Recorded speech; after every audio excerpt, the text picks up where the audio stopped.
Supermax is de nieuwe baas. Hij is de nieuwe baas. Ja, wij gaan helemaal los. Hij is de nieuwe bos. Supermax, Supermax, ik ben apetrots. Yo fucking ho. Yo les gars. Salut. Vous m'entendez bien? Salut à tous. On t'entend bien, on t'entend Bon les bien. gars, c'est une émission tapeur aujourd'hui, on vous prévient les amis du chat. On devait être en plateau, il y a eu des soucis, du coup pas de plateau, on a improvisé une petite émission en mode remote. Du coup voilà.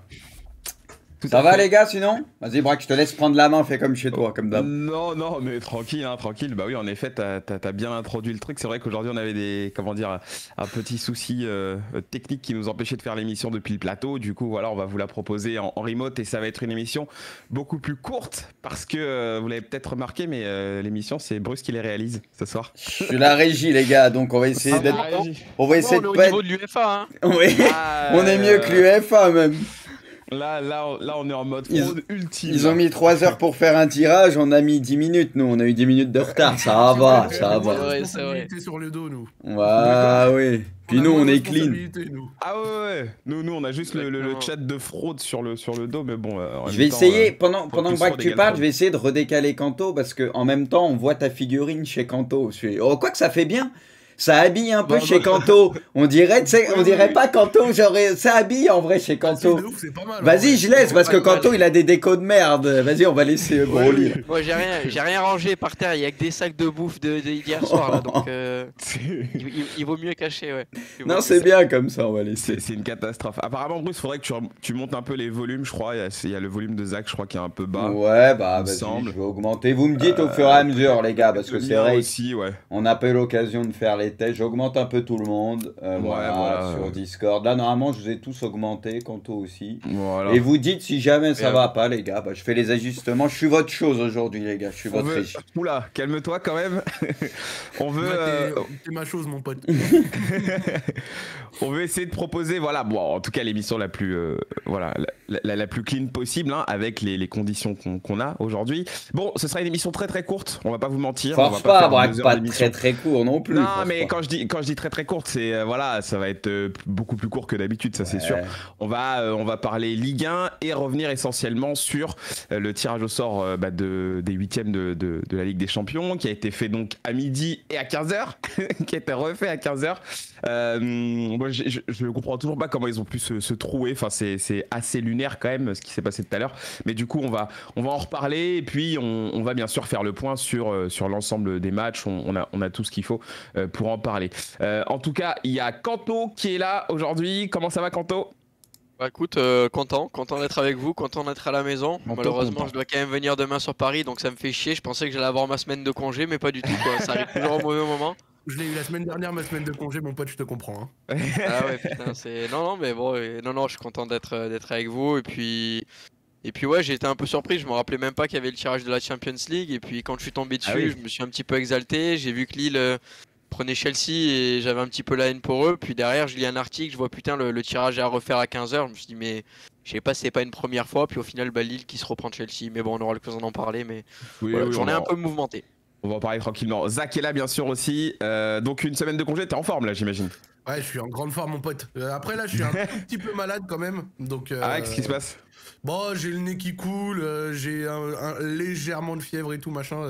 Je vais quand même faire un mini test demain. Ok, on a compris. Non, peut-être je suis covidé, tu vois, mais ça va. Oh, ouais, ça m'a fait du bien, genre ça fait quasi 2 semaines que je suis pas monté sur Paris, donc du coup j'ai dû rater hors-jeu la semaine dernière. Vous m'avez manqué, voilà, j'avoue. J'ai pas beaucoup fait hors-jeu ces derniers temps, vous m'avez manqué l'équipe. Oui, ça faisait 2 semaines, c'est vrai que ça faisait 2 semaines qu'on s'était pas vu. C'est pas faux.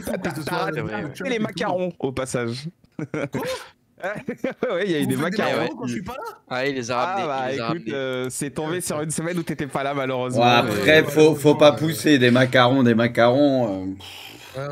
2 doigts de dire que des macarons, t'as peur. Bah, il a mis 4 ans à les ramener et faut voir les macarons, quoi. C'est grave. Mais franchement, ce mec, j'ai même pas envie de le présenter. C'est lundi prochain, le dernier hors-jeu de l'année ou pas? Ouais, c'est lundi prochain. Exactement. Okay, on va voir si quelqu'un va pas ramener des macarons maintenant. Mais une chose est sûre, ce sera pas moi. Moi, j'ai donné, moi. Oh, le rat, celui-là. Bon, en tout cas, oui, et Bruce est là, bien sûr, aussi, vous l'avez reconnu, de toute façon, le rat des rats. On commence avec la Ligue 1, les gars. On a bien sûr tout ce qui est résultats et classement, mais comme à chaque émission maintenant, je vous demande de commencer par me donner vos coups de cœur du week-end. On commence par toi, mon ami Kanto. Coup de cœur du week-end, j'ai envie de te dire le but de Bamba Dieng. Non, le but de Bamba Dieng, parce que après avoir subi les moqueries lors de son dernier match, où je sais pas si vous vous en rappelez, mais il y a une occasion où il est tout seul dans la surface et il met 2 heures à tirer du pied gauche pour finalement tirer quasiment en touche. Il rate quelque chose d'immanquable et puis derrière il arrive à mettre un but un petit peu acrobatique, donc voilà, c'est beau pour sa confiance et puis j'ai envie de dire pour la confiance du joueur, voilà. Et un flop si t'en avais un là. Un flop, la notion du flop aussi. J'ai envie de dire l'Union Berlin parce que j'avais parié sur le match et que du coup j'ai regardé Greuther Fürth contre l'Union Berlin. On est en Ligue 1 là, qu'est-ce que tu me fais? Ah, en Ligue 1. Tu vis dans quel monde? Puis décale-nous ton fond vert, là, il y a tout le bordel, ce cache-misère, décale-le un peu à droite, ça dépasse, putain, fais un effort. Attends, si je le baisse, je crois que tu te fais battre. Eh oui, mais c'est un cache-misère derrière, ça se voit, on voit ça dépasse. Attends, j'essaye de le pousser avec mon yep. Cette fraude. Bon, c'est bon, vas-y, ça va, ça passe. Non, mais je rigole, ça va. Oh là là là. Voilà, maintenant, un point effrayant. C'est bon, on est de retour, Non, bah, même quand on est en Ligue 1, j'en ai rien à foutre. Union Berlin, voilà, contre Greuther Fürth, pour la simple et bonne raison que Greuther a gagné sa première victoire cette saison. Et voilà, j'aurais pu le mettre en coup de cœur, mais je vais plutôt le mettre en désastre du côté de Berlin parce qu'ils n'ont pas proposé grand-chose. Ok, très bien. Oui. Bruce, tes coups de cœur et flop. Coup de cœur, il y a Savanier, bon c'est une habitude, mais c'est vrai que Savanier il est extraordinaire, ça bouge pas, donc voilà, bon, c'est vrai qu'on a l'habitude avec lui, hein, il est souvent très très bon.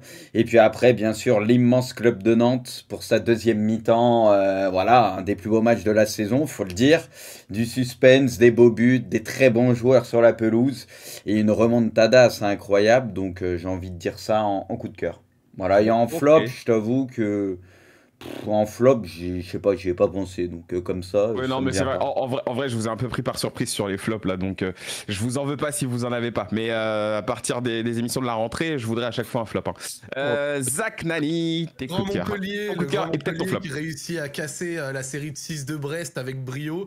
Le Montpellier de Dalloglio qui fait en plus une très bonne perf avec des buts très jolis, ne serait-ce que celui au retour de la deuxième mi-temps, la demi-volée de Mavididi à l'entrée de la surface, et bien sûr les coups de patte de Savanier qui nous rappellent encore qu'il y a un peu de romantisme dans le foot, des joueurs très forts qui restent dans leur club de cœur sans forcément aller plus haut alors qu'ils pourraient. Moi je me rappellerai de Savanier pour ça et je pense que je suis pas le seul. Donc Montpellier qui fait une perf incroyable. Et en petit flop, Lens, hein, je suis obligé, hein, même s'ils marquent sur leurs deux premiers tirs cadrés, la remontada de Nantes est totalement méritée, c'est même pas le sujet, c'est que là, il y a je me rappelle quand ils avaient perdu, là, ils s'étaient pris une valise il y a 5 matchs, on avait dit bon, c'est pas trop grave, etc. Des fois ça arrive, à voir si ça se confirme dans la durée, mais ça peut être un peu inquiétant. Dans la production collective, c'est toujours bon, mais là, c'est 3 points sur 15.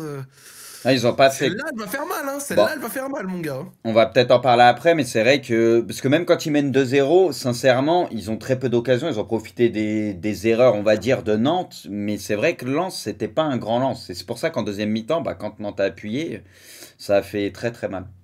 Mais est-ce que sur les 5 derniers matchs, c'est pas terrible, et même sur les buts qu'ils mettent, ça va. Le premier, il y a un poil de réussite, le deuxième, c'est une transition qui va très vite. Ouais, mais il y a le joueur qui est à terre et tout, tu vois ce que je veux dire. Mais c'est Nantes qui sort pas la balle, qui déconne, mais du coup, il profite de ça et Kalimundo en profite même. Sur le premier but, Lafont, pour moi, il n'est pas besoin de tout reproche parce que sur les ballons comme ça, et les gardiens ils le savent, faut jamais essayer de dégager dans l'axe. Tu vois, normalement, tu repousses sur le côté ou quoi et il rebalance dans l'axe et du coup, tu te fais punir. Mais les gars, justement, on peut rester sur ce match-là parce que ça a été quand même un des gros faits marquants de ce week-end. Qu'est-ce qui, pour vous, explique selon vous une telle période aussi désastreuse que celle de Lens là en seconde et pourquoi en fait? Pourquoi est-ce que Lens a baissé les régimes? Est-ce que pour vous, il y a eu un surplus de motivation du côté nantais et ça a permis à Nantes de revenir? Ou alors est-ce que avec toutes les prestats récentes de Lens, est-ce qu'il n'y a pas un petit peu de la fatigue? Voilà, comment on l'explique en fait? Parce que pour moi, j'allais te dire, une équipe qui produit dans la durée mais qui manque de réussite dans les deux surfaces, c'est difficile. C'est-à-dire que genre une équipe qui a un style de jeu très affirmé et qui est bonne collectivement, si à un moment elle met pas ses occasions ou si à des moments elle est pas, on va dire, clutch défensivement ou arrive pas à avoir un gardien d'exception qui t'arrête de temps en temps des bons trucs, ça peut lui poser problème et tu peux avoir du mal à produire collectivement dans la durée justement parce que ce manque des réussites t'as niqué tes résultats. Sauf que là, Lens, c'est même pas forcément le cas. Sur Nantes, et là Bruce le disait, ils marquent sur leurs 2 premiers buts sur leurs 2 seules occasions. Donc la réussite dans la surface, elle a été là. C'est juste peut-être je sais pas, ça s'écroule un petit peu. Je saurais pas dire. Je dirais que des fois ils ont manqué de réussite, même quand ils avaient joué à Lyon, ils nous avaient dominé la deuxième mi-temps et ils avaient pas réussi à marquer. Donc peut-être qu'au global sur Nantes c'est pas ça, mais qu'au global c'est peut-être ça, du manque de réussite. Mais à l'heure actuelle ça peut faire un petit peu peur sur une courte période, tu vois. Moi j'ai eu le sentiment qu'ils avaient un petit coup de pompe. J'ai l'impression qu'ils ont moins de gaz. Ils étaient, bon, c'est une équipe qui peut être déséquilibrée parce que c'est une équipe joueuse et tout, mais c'est vrai que j'avais l'impression que parfois ils étaient trop souvent coupés en deux. Ils avaient du mal à faire les efforts, notamment devant, pour le repli défensif un minimum, et c'est là où Nantes leur a fait très mal. Donc j'ai vraiment l'impression, peut-être c'est l'accumulation, ce que tu veux, mais qu'ils ont un petit coup de moins bien aussi à ce niveau-là, physiquement, ces derniers temps. L'accumulation, parce qu'ils jouent pas d'Europe, il n'y a pas eu encore de coupe. Ouais, mais je sais pas. Littéralement, tu vois. Moi j'ai vraiment eu ce sentiment-là, qu'ils étaient physiquement, ils avaient du mal à se replacer, machin, et du coup, bah Nantes, ils en ont profité de fou, quoi. Non, parce que c'est vrai que même sans Coupe d'Europe, le jeu que produit Lens, c'est forcément un jeu qui est très énergivore. Là, tu regardes, tu parlais tout à l'heure des points, Zach, sur les 5 derniers matchs, t'as 3 nuls, t'as 2 défaites. Enfin, je veux dire, la série, elle est quand même. Après, contre Paris, ils avaient été très bons, par contre. Ça s'explique forcément par quelque chose. Oui. Contre Paris, on avait tous dit, ils avaient été très bons et ils auraient mérité de gagner. Donc voilà, moi perso. Je pense que c'est à double tranchant. On les a peut-être vus un peu trop beaux et c'est normal parce que les résultats étaient là et niveau jeu, c'était une des équipes les plus séduisantes de Ligue 1. Mais voilà, fallait peut-être pas se dire que ça allait être leur niveau comme ça toute la saison. Moi, franchement, Lens, je m'en fais pas trop pour eux. Je pense que ça va repartir. Mais voilà, il leur manque peut-être quelque chose pour être régulier comme les tops équipes, j'ai envie de te dire. Mais au final, en Ligue 1, il n'y a personne qui est ultra régulier. Tu vois, même Rennes, ces derniers temps, voilà, on l'a vu là contre Nice. Même eux, on pensait que c'était l'équipe la plus forte de Ligue 1 ces derniers temps. Il n'y a personne qui avance en Ligue 1. À part Paris, il n'y a personne. C'est pas possible, tu gagnes 3 matchs, tu es quasiment sur le podium. Même Marseille qui a eu une mauvaise période là de quelques semaines, ils se sont remis à gagner 2-3 matchs par-ci par-là. D'ailleurs, Belgique, ils sont deuxième. Et boum, ils sont deuxième. Genre, c'est une Ligue 1 où t'es un gros, tu fais 2-3 matchs, t'es quasi podium. C'est super resserré. C'est super resserré. C'est un truc de ouf. C'est une des Ligue 1 les plus ouvertes qu'on ait eues depuis des années. Là. Ça patine. Genre, il y a personne qui arrive à enchaîner les victoires. Tout le monde à un moment va avoir sa petite défaite, son petit truc de mort. Et Marseille perd à Brest. T'as Nice qui a perdu également à domicile, je crois, contre je sais plus qui là, mais récemment c'était un peu une contre-performance. Lyon, et là ils vont gagner à Rennes, Nice, tu vois. Le truc qui a rien, qu'on comprend rien. Lyon, nous on est 13ème, on perd à domicile contre 1, c'est tout, on n'arrive pas à enchaîner 2 victoires d'affilée. Lille c'est pareil, c'est un peu en demi-teinte, même s'ils viennent se qualifier en 8ème de LDC, bien joué. Mais tu vois, il y en a aucun qui arrive à enchaîner vraiment comme ça, sauf Brest qui était dans une série là récemment, tu vois. Lille, c'était au-delà de Rennes, qui est l'équipe la plus régulière. Bon, on enlève le PSG. Rennes, quand même, bon, là, ils ont perdu contre Nice et tout, mais c'est vrai qu'ils étaient sur une série. Je crois qu'ils avaient fait une contre-performance aussi il n'y a pas trop longtemps, mais si tu prends les 7-8 derniers matchs, c'était quand même très propre. On se disait qu'ils ont enfin trouvé leur rythme de croisière, et c'est vrai que sinon, comme tu le dis, c'est assez fou. Il y a personne de régulier. Et Lille, peut-être, quand même, ces derniers temps, je trouvais ça allait mieux. Bon, là, c'est un match nul contre Lyon, mais c'est vrai qu'ils ont pu enchaîner quelques victoires. J'ai le sentiment que ça va quand même un peu mieux. Hey, Crouch, sur le chat, quand on dit c'est très ouvert, Paris à 15 points d'avance, tu nous dis Paris à 15 points d'avance, ok, mais quand on dit très ouvert, tu sais, il y a la 2e place, il y a la 3e place, il y a des places pour l'Europa League, pour la Ligue des Champions. Donc oui, c'est très ouvert derrière Paris. On a toujours dit que Paris était dans un autre championnat. Ça, voilà, ça, on le sait. Kanto, est-ce que sur Lens, toi, tu as une autre lecture, ou alors est-ce que tu veux qu'on parle de ce fameux Marseille-Strasbourg ? Non, sur Lens, je suis plutôt d'accord avec ce qu'ont dit déjà Bruce et Zach. C'est vrai que bon, Lens, on est tous d'accord pour reconnaître que dans l'animation offensive, défensive, dans l'animation de jeu global depuis le début de championnat, c'est une des équipes les plus séduisantes. Sauf que comme tu l'as dit, Braque, c'est énergivore, donc il y a forcément des périodes où tu es moins bien. D'autant plus que est-ce qu'il y a vraiment la qualité d'effectif pour avoir une rotation qui permet d'avoir toujours cette même qualité de jeu. Quand tu vois le 11 de départ, il suffit d'enlever 2 ou 3 joueurs, 2 ou 3 ingrédients à ce 11 de départ. Là par exemple tu vois il n'y avait pas Wesley Saïd sur le le terrain en tant que titulaire, finalement tu te rends compte qu'en mettant un autre joueur et plutôt qu'un Saïd qui était en forme, la machine peut un petit peu se dérégler, même si Lens menait 2-0. Ensuite, comme l'a très bien dit Bruce, sans vouloir parler de surcoté, est-ce que le niveau de jeu affiché par Lens, est-ce que c'était pas peut-être un niveau légèrement en sur-régime par rapport à ce qu'ils peuvent faire, tout en reconnaissant qu'ils ont eu un niveau de jeu extraordinaire, mais est-ce que c'est leur niveau moyen ou est-ce que c'est un niveau un petit peu au-dessus de la moyenne de ce qu'ils peuvent proposer? Et c'est ce que je pense, que cette équipe continuera à bien jouer au football, mais peut-être pas avec autant de bons résultats, parce qu'à mon sens, ils étaient peut-être un petit peu en sur-régime, et je dis pas du tout ça de manière péjorative, mais simplement pour expliquer qu'à l'avenir, il risque d'y avoir quelques matchs où ils se font niquer, parce qu'on le sait que dans le foot moderne, quand tu joues au football, et des fois, quand t'as pas forcément la qualité de jouer au football, ni la profondeur d'effectif de jouer au football à chaque rencontre, et forcément, il y a des fois où tu vas te faire piéger, et peut-être qu'ils vont traverser une ou deux périodes négatives dans l'année, sans me faire pour autant du souci pour le reste de la saison.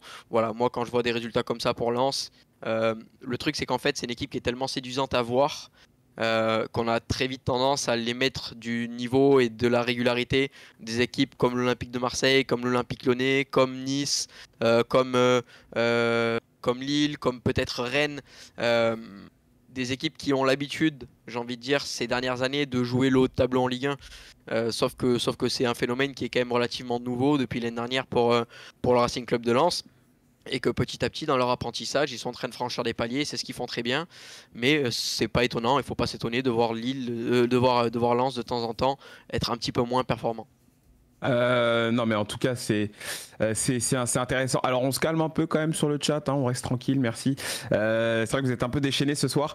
On peut parler aussi bien sûr de ce fameux Marseille-Strasbourg, parce que c'est vrai que ce Marseille-Strasbourg c'était quand même un match presque piège en fait pour l'OM finalement, vu que Strasbourg en ce moment c'est un peu une des équipes en vogue. Ouais, c'est un peu l'équipe voilà qui fait un petit peu peur à tout le monde. Mais comme l'a dit Zach tout à l'heure, en fait c'est que n'importe qui en ce moment en Ligue 1 peut avoir sa période, peut avoir ces moments, et il faut presque en fait savoir les anticiper. Et finalement Marseille s'impose quand même 2-0. Est-ce que t'as tremblé dans ce match quand je te pose la question à toi, vu que t'es notre supporter marseillais dans l'équipe?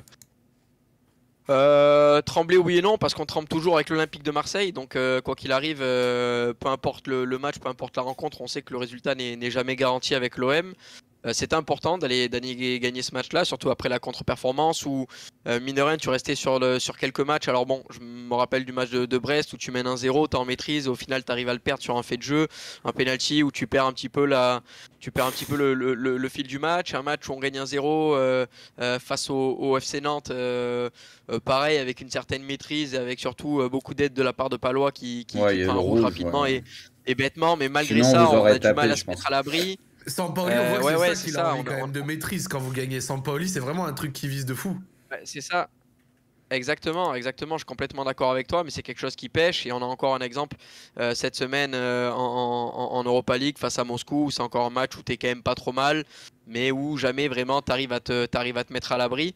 Là finalement oui, aller gagner sur la pelouse de Strasbourg face à une équipe dont on loue depuis plusieurs semaines l'armada offensive, avec Gamero, avec Habib Diallo, avec Ajorc, avec Linard, avec Thomasson, avec Bellegarde, voilà, avec beaucoup de joueurs qui sont très très en vue, et je ne parle que du secteur qui est orienté vers l'avant en citant ces joueurs-là, mais non, c'était important d'aller gagner là-bas. Comme j'ai dit tout à l'heure en préambule de l'émission, Bamba Dieng marque un but, lui qui était un petit peu passé par tous ces états depuis le début de l'année, parce que ça fait quelques années où on attend d'avoir voilà, ce fameux grand attaquant. On l'a eu avec Arkadiusz Milik, mais qui enchaîne un peu les blessures, arrive parfois à un bon niveau, puis revient après une blessure à un niveau un peu moyen. C'est vrai qu'on attend toujours, et quand on a vu le début de saison de Bamba Dieng, on s'est dit bon, mais pourquoi pas tout miser sur ce joueur-là. Et c'est vrai que derrière on se rend compte qu'il a d'énormes qualités, d'énormes défauts, et le fait qu'il marque face à Strasbourg va peut-être lui faire du bien, surtout que c'est un bon but, donc c'est de bon augure. Surtout que voilà, comme j'ai dit, pour une fois on gagne pas 1-0 mais 2-0, donc c'est de bon augure. C'est costaud, c'était costaud en ce moment, il tapait tout le monde. Un avis peut-être sur ce match, Bruce ou Zach, histoire de contrebalancer en tout cas. Pardon? Pas pu le voir.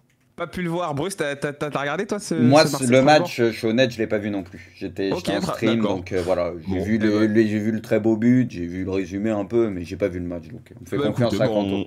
on est assez calé. Et d'ailleurs, il était diffusé, je crois, gratuitement sur Prime. T'avais pas besoin d'être abonné si moi je paye déjà. Non mais mais si je dis pas de conneries, du moment que t'étais abonné, tu sais, t'étais pas obligé d'avoir les 15 €, enfin le forfait classique. Je crois que tu pouvais le voir. Ils ont fait un truc cool, ouais, ils le disent tous. Donc ça c'est cool s'ils font ce genre de truc. D'accord, genre même si t'avais Prime simplement Prime et que tu as accès au film, tu pouvais quand même voir le match. Donc c'est cool. Bon après ils savent, ils peuvent attirer une clientèle en même temps. Mais en vrai, pour les petits rats du chat là qui aiment pas payer, c'est bon à prendre. Hein. On les connaît, hein. Ouais, les gars, il y avait une autre affiche. Bon, celle-là, je pense qu'on l'a quasiment tous vue.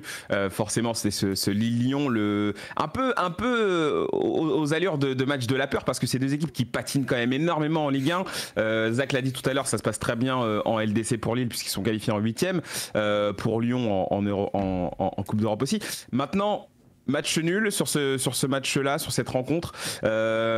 Un peu décevant quelque part, Zach, ou finalement logique. Je m'attendais à ce qu'on se fasse éclater. À quoi tu t'attendais, toi? Je m'attendais à ce qu'on se fasse éclater parce que historiquement Lille aime toujours genre bien froisser Lyon, mais genre comme il faut, hein, ils aiment nous masser le dos. Et donc du coup moi je me suis dit vas-y, ça va être le match vraiment compliqué. Après en réalité apparemment genre j'ai vu la rencontre doucement parce que je faisais autre chose à côté, j'étais en train de régir également comme Brice est en train de faire de manière magnifique. Donc j'ai regardé un petit peu et apparemment défensivement c'était un peu mieux, mais offensivement c'est horrible. Donc ça ne m'étonne pas dans la mesure où Lyon a des problèmes défensifs, mais paradoxalement on a aussi des attaquants qui sont très mauvais. Et Lyon a beaucoup souffert du fait que quand on était un peu mieux en septembre-octobre, bah on a manqué de réussite à plein de moments, avec comme point de bascule le match à Nice où on les maîtrise pendant 80 minutes et où on se fait revenir. Donc là où je veux en venir, c'est qu'à l'heure actuelle, je pense que Lyon, faut essayer d'arriver comme tu peux, tu vois, à la trêve hivernale, essayer de recruter peut-être un peu. Apparemment Azmoun c'est bon, ça va se faire, et espérer pouvoir tourner cette dynamique absolument dégueulasse, un peu comme quand Guimarães est revenu, il a vraiment modifié l'équipe en janvier 2020. Donc peut-être qu'un nouvel attaquant ça ferait du bien, parce qu'à l'heure actuelle parmi tous les attaquants à Lyon, c'est difficile mon pote, hein. Ouais, non, mais je le vois bien, même Moussa Dembélé, quand tu vois très bien qu'il est loin du niveau qu'il pouvait avoir. C'est bon, parce qu'il avait bien commencé, il était en feu au début. Ouais, il avait bien commencé la saison. Ouais. C'est vrai que t'as pas son équivalent du début de saison. Paqueta, bon, c'est très bien qu'il c'est le meilleur joueur de l'équipe, mais il est un peu baladé. Il est moins bien, il est un peu moins bien, Paqueta. Il est vraiment moins bien, et c'est pas qu'un problème de poste. C'est vraiment pas qu'un problème de poste. Il est moins bien sur plein de phases. Genre d'ailleurs, en fait, si tu veux, genre techniquement sur la feuille de match, des fois il a affiché faux neuf. Bon, déjà il a déjà fait des excellents matchs en faux neuf, donc c'est pas que ça. Là où je veux en venir, c'est qu'il a affiché faux neuf, mais quand tu regardes toutes ces hitmaps, il joue dans le cœur du jeu. Après, à des moments, c'est vrai que ça manque peut-être d'un neuf devant lui, mais tous les défauts qu'on voit qu'il a à l'heure actuelle, comme par exemple la perte de balle qui a failli coûter la défaite à Bordeaux et qui coûte la défaite à Reims, notamment avec aussi une erreur d'Anto Lopez, mais ça, c'est des pertes de balles qui ne viennent pas du fait que t'es pas à ton bon poste, tu vois. Genre, c'est des pertes de balles qui viennent de défauts qu'il a, et ça, c'est des défauts qu'il avait même quand il était en feu, et j'en parlais même ici. C'est que Paqueta, à des moments, il a du mal à lâcher le ballon quand il le faut, et il a du mal à changer de rythme, tu vois. C'est un mec qui aime bien faire beaucoup de touches de balle. Et donc du coup, bah des fois, ça peut te retourner contre toi, et ça s'est retourné contre lui plusieurs fois ces derniers temps. Donc il est moins en forme, notamment peut-être à cause du départ de Juni ou quoi, je suppose. Mais oui, Paqueta est largement moins en forme, mais c'est pas qu'une prérogative de poste. Les mecs voient un 11 où il a affiché 9, ils se disent oh mais putain, mais il est 9, s'il est nul, c'est pour ça. Non, regardez les matchs. Il a plus de temps passé même en milieu, limite double pivot, que en pur neuf, tu vois. Donc c'est vraiment pas que ça. En fait, pour un joueur comme Paqueta, le poste où il est aligné, c'est un petit peu bâtard, parce qu'on sait très bien que c'est pas un poste sur lequel il va poser une tente, quoi. On sait très bien que le mec va bouger un peu partout, va aller combiner à droite, à gauche, va décrocher. On sait très bien comment Paqueta joue sur un terrain. D'ailleurs, je vous l'annonce, hein, le sujet de la semaine pour la semaine prochaine. D'ailleurs, ce sera une émission un peu spéciale. On sera normalement à 5. Ça va être la petite émission de fin d'année. On a préparé plein de petits bonbons. T'as préparé des cadeaux pour Noël, Braque? Tu nous ramènes des cadeaux là-bas? J'en ai préparé pour tout le monde sauf pour toi, sale rat. Attends, Braque qui va disparaître de l'image dans pas longtemps, je vous le dis là, laissez-moi le trouver. Si je disparais, je disparais vraiment, moi je te le dis. Hein. Je me suis moi, parce que tu parles mal là, j'aime pas ça. Quel guignol. C'est carrément enlevé lui-même. Vous êtes des bâtards entre vous. Non mais il est frauduleux, il s'est carrément enlevé lui-même, c'est incroyable. Non mais ce que je voulais dire, c'est sujet de la semaine sur Juninho, le départ de Juninho. Donc voilà, la team, hein, je vous préviens, je pense qu'on va se faire un gros débat dessus. Juninho qui s'en va, le bilan, pourquoi il s'en va, on en parlera la semaine prochaine. J'ai jamais rien compris à Juninho, son rôle et tout, perso, c'est très chelou depuis le début. Bon, après, c'est Zach qui nous en dira bien plus. Il est plus calé le moment venu. On discutera également parce qu'il y a eu Romain Molina qui a sorti une bonne vidéo à ce sujet. Donc, ouais, non, mais justement, gardez bien vos arguments pour la semaine prochaine. Bruce, t'en as pensé quoi de ce Lille-Lyon, toi? Pas grand chose non plus, je vais pas te mentir. Sur ce match, j'étais pas trop dessus non plus. Voilà, je suis honnête, donc voilà. Voilà, bah je suis honnête. Faire des émissions de foot, il déteste le foot. Mais non, mais c'est. Moi, j'ai regardé bien sûr Nantes, etc. J'ai regardé Paris-Monaco. Après, j'ai regardé quelques matchs étrangers, mais j'avoue que le match de Marseille et j'avoue Lyon, je sais plus, c'était en même temps quoi. Lyon, c'était en même temps que la Formule 1, non?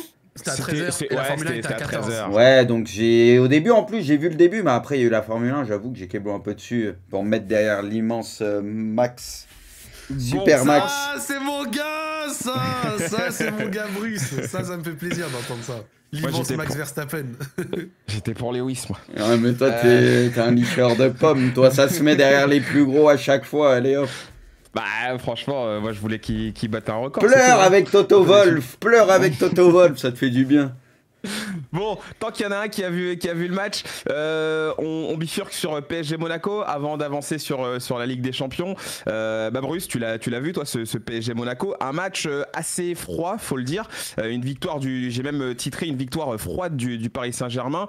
Est-ce que tu t'attendais à réfléchi longtemps pour ça, ouais. Est-ce que écoute, tu sais parfois voilà, l'inspiration, ça s'explique pas. Est-ce que tu as été un peu déçu par Monaco parce que c'est vrai que finalement si Paris a gagné ce match, c'est parce qu'il n'y a pas eu une adversité incroyable. En vrai, en première mi-temps, Monaco est pas mal, quoi. Franchement, il pose des problèmes à Paris, comme beaucoup d'équipes de Ligue 1 cette saison, mais dans le dernier geste, encore une fois, il concrétise pas. Puis bon, tu te fais punir, tu prends des buts à des moments clés, voilà, qui font très très mal. Tu prends un but juste avant la mi-temps, tu prends un but assez tôt, t'es mené contre Paris de 2 buts, tu sais que tu reviendras pas. C'est aussi simple que ça. Et en deuxième mi-temps, t'as l'impression que ils ont lâché prise assez vite, je sais pas, peut-être assez fataliste. Pourtant, encore une fois, t'avais pas un PSG extraordinaire, tu vois.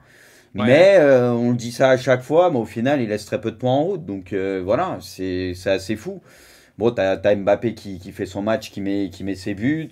Voilà, après, dans le jeu, le PSG, ça bouge pas. Moi, j'ai toujours du mal, et même défensivement, et on le voit en première mi-temps, Monaco, quand ils accéléraient, quand même, à un moment, ils étaient pas mal dans la surface, aux alentours de la surface du PSG. Et c'est encore une fois dans le dernier geste où ça pêche, mais ils auraient pu leur faire très mal. Voilà. C'est pour ça que moi, Paris, ça continue à me faire peur quand même contre une plus grosse équipe. Mais ça, on les verra en Coupe d'Europe, même si on l'a un peu vu en phase de poule. Parce que voilà, il y a des manques pour moi, il y a des manques dans cette équipe. Et quand on voit qu'en Ligue 1, ils sont inquiétés par quasi tout le monde, même si ça se traduit pas tout le temps au niveau du tableau d'affichage, mais quasi... jamais, vu qu'ils gagnent toujours, mais... Ouais, mais quasi tout le monde leur pose des problèmes, mais arrivé dans les gros matchs de Ligue des Champions, on sait qu'en face, t'auras beaucoup plus d'adversité et t'auras des tueurs devant le but et à la finition, donc là, tu peux le payer très cher, tu vois, encore une fois, faut pas s'habituer à ça, parce que voilà, pour moi, ce PSG-là, il continue de m'inquiéter énormément. Alors après, il reste du temps, mais je suis très sceptique, encore une fois. Non mais il y a de quoi, il y a des raisons. Ok, très bien. Bon, écoutez les amis, on va refermer la page Ligue 1 et on va passer tout de suite au gros de cette émission. C'est bien sûr le tirage au sort de la Ligue des Champions. Il n'y avait pas Braque la super cote boostée au fait. On sait que le chat l'attend tout le temps. Je voyais ça la réclamait là, corps et âme. Je peux vous en donner une de super cote boostée. Moi, vous prenez Valletta là qui est à 3,15 dans le championnat maltais contre Amren. Oh là là là. Ça commence à 18h, vous pouvez y aller. Tu peux pas ranger ta chambre, toi? Juste avant, sur mon live, j'ai donné une cote à 5,40 au handball. Porto Rico, ils ont gagné tranquille, easy. Donc là, ils peuvent y aller. La Valletta, c'est free, les amis. Excuse-nous, Karabatic. Ah ouais, non, il est chaud. Il est très chaud. Voilà, moi je préfère quand même la super cote boostée de Bruce, magnifiquement affichée par la Bruce Régie. Toulouse qui gagne le match par un but d'écart. Je sais pas c'est quand ce match, un code qui passe de 3 à 3,80. Voilà, vous avez ça sur le site PMU.fr bien sûr. Super code boosté, pardon. C'est tout à l'heure, Braque, normalement. Pour info, enfin si je dis pas de conneries, c'est tout à l'heure. Ouais, voilà, ce soir. Exactement, ce soir à 20h45. Merci beaucoup en tout cas à notre partenaire PMU. On enchaîne du coup Champions League très rapidement bien sûr avant de commencer sur le tirage. Est-ce qu'on peut se faire un petit peu le bilan de nos équipes françaises, notamment Lille? Zach, Qu'est-ce que tu en as pensé, toi, de Lille pendant cette phase de poule? Qu'est-ce que cette équipe t'a inspiré? Et surtout, ça va nous permettre de nous projeter pour la suite. Ça avait mal démarré comptablement parlant, alors qu'en plus, ils avaient manqué de réussite. Franchement, ça, c'était quelque chose de fou dans leur premier match, avec notamment le sorti, pas sorti. Tu vois, il y avait eu des décisions qui étaient allées un peu contre eux et je pensais que c'était chaud. Après, ils étaient quand même dans une poule où, au final, il n'y a personne qui prenait réellement le large. Et ils sont très bien revenus, ça leur a fait du bien. Ouais. Et lors du dernier match, ils étaient allés chercher la victoire comme ça, avec un gros 3-1 contre Wolfsburg. Ça fait combien de temps qu'ils n'avaient pas réussi? Parce que je crois que quand ils avaient commencé à perdre, on entendait des Lille, X défaites en X temps, je sais pas quoi. Je crois qu'ils n'avaient pas gagné à la maison depuis je sais pas combien d'années. C'était la stat à la maison, ouais. Ouais, qu'ils n'avaient pas gagné à la maison de mémoire, c'est ça la stat. Non, moi je suis vraiment content pour eux parce que c'est une équipe valeureuse qui a vécu quand même un changement de coach après avoir été champion de France et un début de saison peut-être un peu compliqué. Là, ça va bien. 8ème de LDC, ça va leur faire bien rien qu'aux finances, parce qu'on rappelle que les finances de Lille, c'est pas ça. Donc franchement, rien à dire, je suis content et c'est une équipe valeureuse qui au final joue quand même pas mal. Ils ont réussi à retrouver un petit peu de leur entrain, notamment en transition et tout. C'est toujours très piquant. Hein. C'est une équipe qui est faite pour ça de toute manière, j'ai envie de te dire. Donc c'est cool à voir. Ouais. Et à l'heure actuelle, ouais, je suis content pour eux. Bon, c'est toujours pas ça en Ligue 1, c'est vrai, mais je suis content pour eux. Ok. Pareil, hein, même question. Kanto, toi, Lille, t'en as pensé quoi là sur cette phase de groupe? Intéressant, et je vais me répéter, je pense, pour la 10e fois depuis qu'on parle de Lille sur hors-jeu. C'est vrai que ça faisait maintenant un petit moment où on avait la sensation, à chaque fois qu'on voyait Lille en Europe, de ne pas les voir larguer. Alors c'est vrai qu'ils n'ont jamais été dans des poules de la mort non plus, mais ils avaient le niveau de ces équipes qu'on voyait régulièrement en Europe et contre lesquelles ils n'étaient pas ridicules, mais il y avait peut-être un petit manque d'expérience, un petit manque de quelque chose, voilà, peut-être un manque de Jonathan David tout simplement, d'un mec qui est capable de mettre des ballons au fond des filets et plutôt que de vendanger 14-15 occasions par match. Ou l'année dernière, il y a une masse, tu vois, là ces derniers temps, ils ont chaque année un mec qui est en feu, t'as l'impression, tu vois, devant. C'est ça, et du coup non, cette équipe a été plutôt séduisante dans une poule qui, on l'a dit, sur le papier n'était pas la plus grosse poule, mais c'était quand même une poule assez homogène contre laquelle il fallait quand même faire le taf. Une équipe de Séville qui est habituée à faire des belles perfs en Europe, une équipe de Salzbourg qui est un club formateur pour les jeunes assez incroyable à travers l'Europe, et puis enfin une équipe de Wolfsburg qui a quand même un certain passif en Champions League et en Europe et qui a peut-être un petit peu plus d'expérience que le LOSC. Donc terminer cette poule en première place, c'était quelque chose d'assez grandiose et ils l'ont fait. Bon, au final, pour pas grand-chose, puisque leur parcours va s'arrêter en 8ème. Ok. Oh, c'est moche, il a été cash. Mais c'est bien parce qu'au moins après ça dépend parce que Lille c'est quand même un effectif, enfin une équipe qui régénère très souvent son effectif, donc c'est difficile à dire, mais j'allais dire c'est bien pour un groupe aussi de commencer à avoir ce genre de rendez-vous de manière quotidienne, des 8ème de LDC, des gros matchs de Ligue 1, tu vois, des trucs comme ça. Après les gros matchs de Ligue 1 c'est classique, mais ce que je veux dire c'est que c'est bien d'avoir ce genre d'expérience européenne. Attends, il y a pas beaucoup d'équipes françaises qui peuvent se permettre de dire on a gagné à Séville, tu vois, donc franchement c'est positif, et s'ils arrivent à à le régénérer correctement, mais aussi à apporter beaucoup de nouveautés et de comment dire, genre bien le régénérer tout en essayant de garder les meilleurs, bah c'est quelque chose que tu peux construire sur la durée en fait, tu vois. T'es d'accord avec ça toi, Bruce? Bah moi depuis le début j'y croyais plus ou moins. Lille, j'ai souvent défendu dans cette phase de poule à tous les tours, même quand ça n'avait pas très bien commencé au niveau comptable, parce que ça pouvait être un peu leur bouffée d'oxygène en Ligue des Champions, et ça s'est bien passé. Ils n'étaient pas récompensés, mais ça jouait bien. Après, on dit souvent ça des clubs français en Ligue des Champions. Tu vois, souvent on dit ils auraient pu faire mieux, mais au final ils se qualifient pas, ils prennent pas de points. Puis il y a eu cette victoire, notamment à Séville, qui a déclenché beaucoup de choses. Et même en championnat, je trouve que ça leur a fait du bien depuis cette victoire. Voilà, tu as des joueurs qui sont en confiance maintenant un peu plus et tout. Et puis, comme vous l'avez dit, il y a David qui est incroyable. Après, il va falloir voir, parce qu'apparemment, il risque de partir cet hiver. Ça parlait beaucoup de la FIO, etc. Donc mais à même voir. Thiago Diallo, il est en forme sur cette LDC, tu vois. Et c'est marrant. C'est marrant à voir. Tu vois, moi, je trouve ça pas mal. Ouais, non, mais ils ont bien joué. Et puis, ils ont fait des matchs en mode guerrier. Voilà, ils ont su prendre des points à des moments où ils ont su tenir, faire bloc et être aussi solide, et c'est ce qu'il faut parfois en Ligue des Champions pendant tes temps faibles. Donc qualification méritée.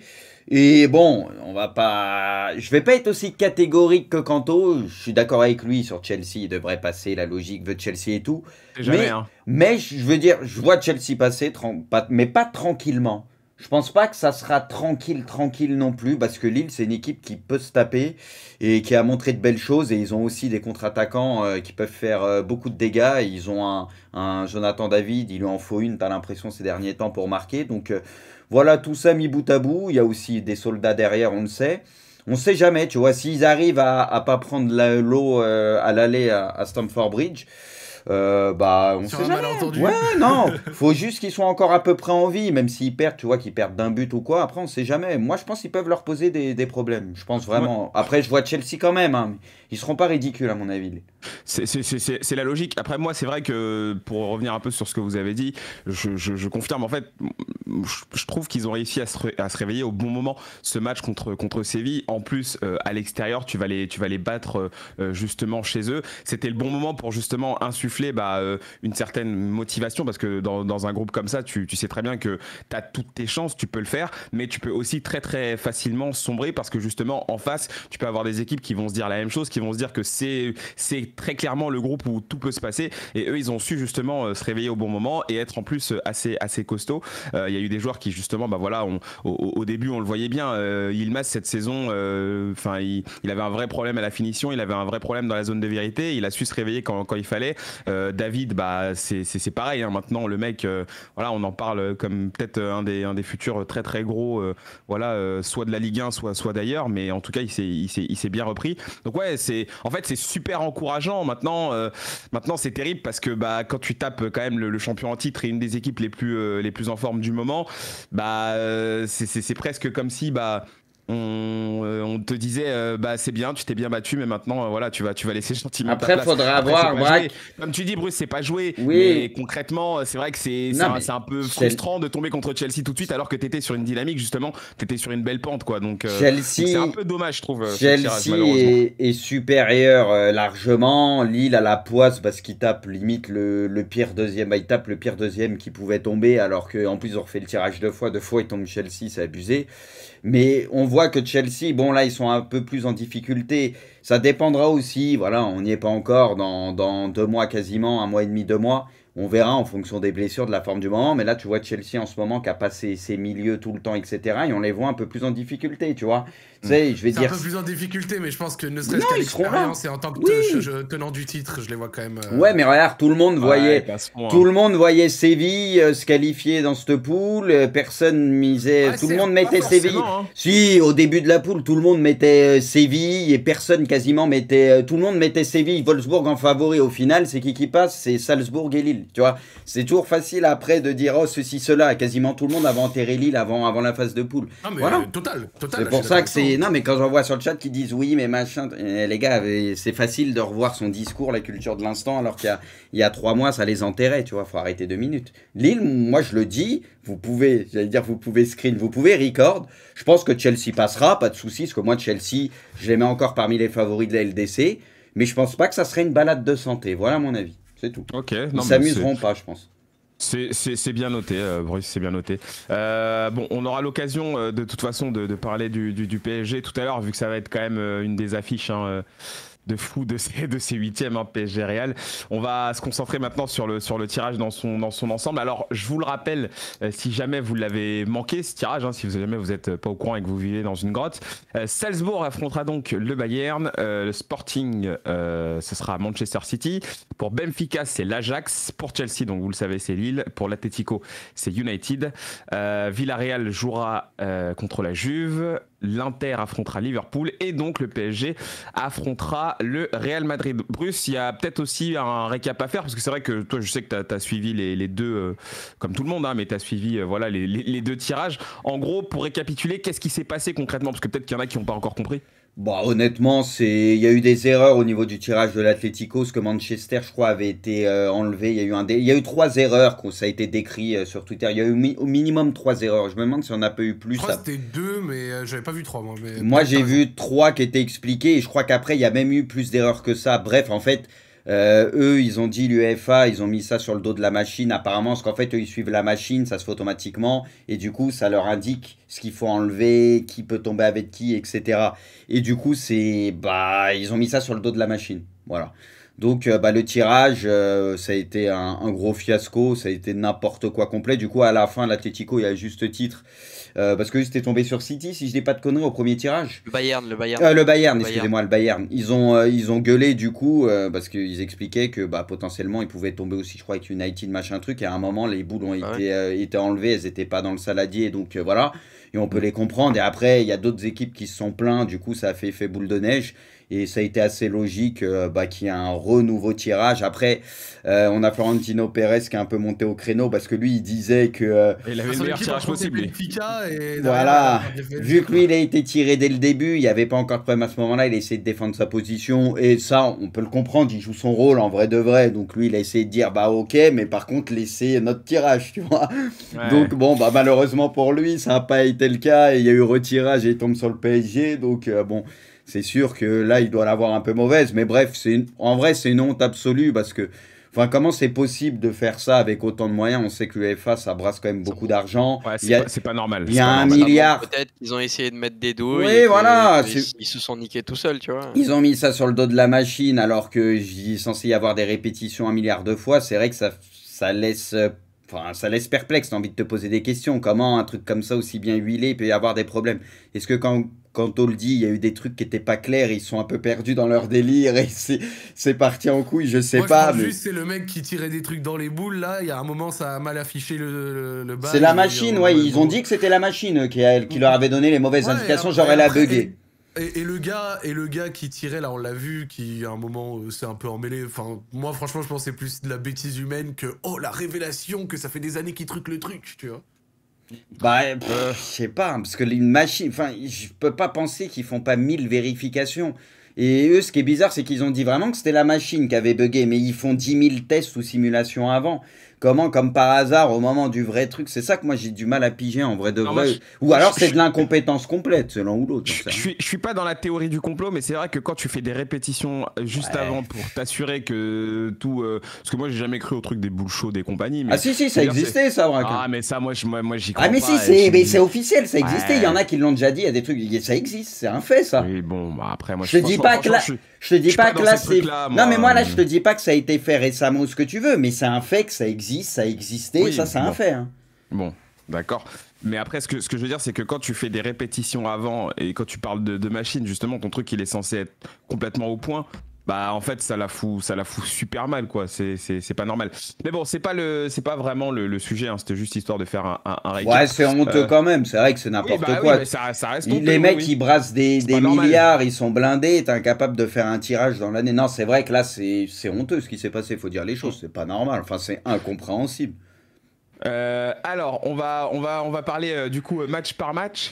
Le Bayern qui tombe sur Salzbourg, bah finalement, Kanto, c'est un peu comment dire le meilleur tirage possible hein, pour le Bayern, mais après c'est normal, hein, ils sont allés se chercher, hein, normal. Oui et non parce que finalement Salzbourg est un club ami de Leipzig qui est aujourd'hui un des plus grands rivaux du Bayern en Allemagne, en Bundesliga. On sait que il y a peut-être des similarités dans le style de jeu, c'est-à-dire que Salzbourg a un football assez insouciant depuis quelques années et le Bayern a un football très porté vers l'attaque. Donc déjà, je pense qu'on peut avoir un match avec énormément de buts dans un sens comme dans l'autre. Alors évidemment que le Bayern aura un gros avantage de qualité de joueur, mais ouais, je m'attends à avoir 2 cartons. Pas forcément des victoires 5 ou 6-1 du Bayern, mais je m'attends à avoir 2 matchs avec beaucoup de buts, une bonne dizaine de buts sur la double confrontation. Ouais, une bonne dizaine de buts pour le Bayern. Ouais. Non, pas ouais, au cumulé. Hein. Non, je taquine, hein, mais je sais que. Je sais que 5 de Robert Lewandowski. C'est une très belle équipe. Ouais. Je sais que c'est une très belle équipe. Zach, des doutes pour ce Bayern, sachant que, alors bien sûr, ça va être les 8e et le Bayern qui sait déjà élever son niveau de jeu dans les gros matchs saura l'élever encore plus. On a vu que le Bayern cette saison a eu des petits matchs un peu compliqués, notamment en championnat. Est-ce que pour toi, il y a quelques comment dire, stress que ce soit dans ce match pour le Bayern? Non, je pense que le Bayern est clair favori et je vois pas un monde où il passe pas. Après, ouais. Je pense quand même que c'est un club où même s'il fait pas un mauvais début de saison, mais qui peut avoir des fébrilités défensives, notamment des fois avec Upamecano, des trucs comme ça. Donc du coup, je pense que c'est un club qui est à même de pouvoir encaisser face à des Yemi, tu vois, des mecs, des jeunes bien tête cramée, bien dribble, bien mélangeurs, tu vois. Je pense que ça peut être une équipe qui du coup, en gros, des matchs, ils vont donner un gros volume de buts. but, mais à côté de ça, j'ai aucun doute sur le fait qu'ils vont passer. En fait, le Bayern, moi, ce que je kiffe chez eux, c'est leur côté hybride. Genre, le Bayern, ils sont capables de t'attaquer avec des ailiers en faux pied, des ailiers en bonne patte. Ils sont capables d'avoir des latéraux qui rentrent un peu plus à l'intérieur du jeu, ou alors un gros milieu qui est bien en contrôle, ou alors d'une transition rapide. En fait, ils savent faire tellement de choses différentes que moi, à l'heure actuelle, c'est pas face à un Salzbourg que je les vois sortir, tu vois. Ouais, non, genre, Salzbourg, avec tout le respect que j'ai pour eux, ça reste quand même jeune, ça reste quand même tête brûlée. C'est suffisamment jeune et tête brûlée pour pouvoir te créer une surprise ou être embêtant, mais pour pouvoir battre carrément, je sais pas. Compliqué, après, oui. Après, ils montent quand même d'un cran le Bayern. La semaine dernière, ils ont joué une petite équipe d'Europa League au milieu de la semaine, et là, c'est vrai qu'ils jouent quand même un cran au-dessus parce qu'ils jouent Salzbourg, quoi. C'est toujours au-dessus de la petite équipe qu'ils ont pu jouer. Ouais. C'est vraiment un enfant. Tu sais qu'au début, je cherchais, après j'ai compris. Tu sais que j'ai compris juste après aussi. Moi aussi, j'ai compris après, je te jure, j'ai mis du temps. Et d'ailleurs, pour ceux qui n'ont pas vu le tirage d'Europa League, c'est Barça-Naples en barrage. Oui, on a vu. Non mais si eux, c'est vraiment pas leur saison, ils ont quand même vraiment pas de schneck, hein, faut dire les choses. Ouais, bah écoute. Pendant 90 minutes, je me suis dit miskin quand j'ai regardé les matchs, mais vraiment, genre ça me faisait de la peine. Ça me faisait de la peine. Bah ouais, c'est le jeu. Bruce, toi tu cibles très souvent la défense du Bayern, mais est-ce que c'est là où le Bayern va glisser? Et encore une fois, bravo pour la régie, hein, parce que t'es très au point. Ils glisseront en quart de finale quand ils joueront une vraie équipe, mais là ils vont passer tranquille, et en quart de finale ils vont tomber sur un des gros Anglais ou quoi, et puis là ça sera fini de topipo et toute leur carence. Tu penses le Bayern ça se fait balayer par n'importe quel gros Anglais? S'ils jouent Liverpool ou City, pour moi ça saute défensivement. Pour moi c'est contre une top équipe. Trop d'espace, je pense que... Ou alors, peut-être qu'il ferait des ajustements s'il jouait un Anglais et qu'il ne serait pas suicidaire, tu vois ce que je veux dire, et qu'il se dirait, bon, on est obligé de faire quelques ajustements pour moi en jouant comme ils jouent, avec la défense qu'ils ont. J'imagine un Liverpool contre eux. Honnêtement, je me fais beaucoup de soucis contre eux. Hernandez, ça peut être très compliqué parce que Hernandez, c'est vraiment, je trouve, le point fort de leur défense. Après, t'as un Davies qui a un gros capital athlétique et qui, des fois, se fait prendre dans le dos, mais avec ce gros capital athlétique, ça peut quand même assurer. Ouais, mais en 1 contre 1, tu peux le. Je trouve défensivement parlant. Il compense par la vitesse, mais il n'est pas incroyable défensivement parlant, je trouve. Mais je pense qu'eux aussi, ils ont les armes pour faire mal à n'importe quelle défense, même anglaise, tu vois. Par contre, il y en a un qui peut leur faire beaucoup de bien. Et je sais qu'on est tous fans de lui parce qu'il va après, il reviendra, même s'il a eu le Covid et il est pas très bien. C'est Joshua Kimmich qui, pour le coup, je pense, pourra leur faire du bien. Au niveau de la maîtrise, tout. Quant à Goretzka, Kimmich, c'est vrai que ça change pas mal la donne. Donc, c'est peut-être aussi pour ça que je les sens moins bien, et notamment en termes d'équilibre, même si c'est une équipe qui est très portée vers l'attaque, mais je les trouve très friables défensivement. Et peut-être que quand tu auras Kimmich, ça sera un peu moins le cas aussi. Mais voilà. Bruce, toi, tu dis toujours, ouais, le Bayern, défensivement, c'est compliqué. L'année dernière, Paris les a tapés sans être extraordinaire. Bon, Lewandowski, c'est pas lui qui défend. On va me dire, il n'y avait pas Lewandowski, machin. C'est pour vous dire, Paris leur a mis pas mal de buts, alors qu'on était tous d'accord pour dire que le Bayern était favori, que Paris, c'était pas encore flamboyant, ce que tu veux. Je tiens à préciser ça. Ouais. Donc je disais, le Bayern, tu dis souvent, ouais, c'est derrière, c'est en défense. Enfin, ils sont très friables, mais il y a une grosse différence. C'est que, en fait, le Bayern, c'est une équipe qui te met tellement la flip, en fait, quand ils attaquent. C'est une telle menace. Et Liverpool, ils te mettent pas la flip. Mais non, mais c'est pas ça. C'est ce que je veux te dire, c'est que en fait, toi, tu dis juste le Bayern, ils ont pas de défense, donc s'ils tombent contre une équipe c'est trop du 1 contre 1. S'ils font pas d'ajustement, ils vont se faire taper. Mais pense aussi que le foot, c'est aussi attaquer. En fait, et l'attaque du Bayern aujourd'hui, c'est peut-être l'une des attaques les plus performantes qui soit dans le monde. Donc forcément, quand tu vas jouer une équipe, quelle qu'elle soit, anglaise, espagnole, française, à un moment donné, en fait, toi aussi, tu dois clairement t'adapter, parce que tu sais que cette équipe-là, elle t'envoie des armadas, comme disait Zach. Oui, mais ça part de la droite, vous de me la dites gauche, ça, de l'axe. Vous me dites ça comme si, vous me dites ça comme s'ils avaient gagné 5 Ligues des Champions sur les 6 années à venir. Ils ont gagné la LDC. Ils ont gagné la LDC. Non, attends, je pose. Ils ont gagné la LDC, truc Covid et tout machin. Sur le reste, ils vont pas au bout. Sur les dernières années, non, mais je dis ça là, c'est pour parce que non, mais parce que le truc, il joue avec un style où derrière, il se retrouve souvent en 1 contre 1. Retrouve-toi en 1 contre 1. Mais Pavard en 1 contre 1, mais même Hernandez en 1 contre 1, mais Davies en 1 contre 1, machin, contre Mané, Jota, Salah. Avec la vitesse, les espaces, crois-moi que tu prends le bouillon. Moi, pour moi, ils pourront mettre des buts, le Bayern, ça je te dis pas de souci. Mais le truc, c'est que Liverpool, en termes d'équilibre, dans les duels et tout, machin, ce que tu veux, c'est pas le néant non plus. Moi, je pense que vraiment, ils peuvent leur faire très mal, c'est mon avis. Mais Bruce, là, c'est pas du 1 contre 1 avec le Bayern. Le Bayern, c'est du 11 contre 10. C'est les mecs qui t'attaquent, ils sont mais Liverpool, Braque, c'est. Mais Liverpool, c'est ça. Et Liverpool, c'est. Vous parlez vraiment beaucoup dans l'hypothétique. Mais Liverpool, c'est pas une armée, Liverpool. Mais bien sûr, mais c'est tout. Mais en fait, c'est la comment dire la manière dont cette équipe elle attaque. Moi, moi je peux me tromper, Braque, mais je remets pas en cause. C'est ce qui fait que tu recules en fait. C'est l'équipe. Je remets pas en cause.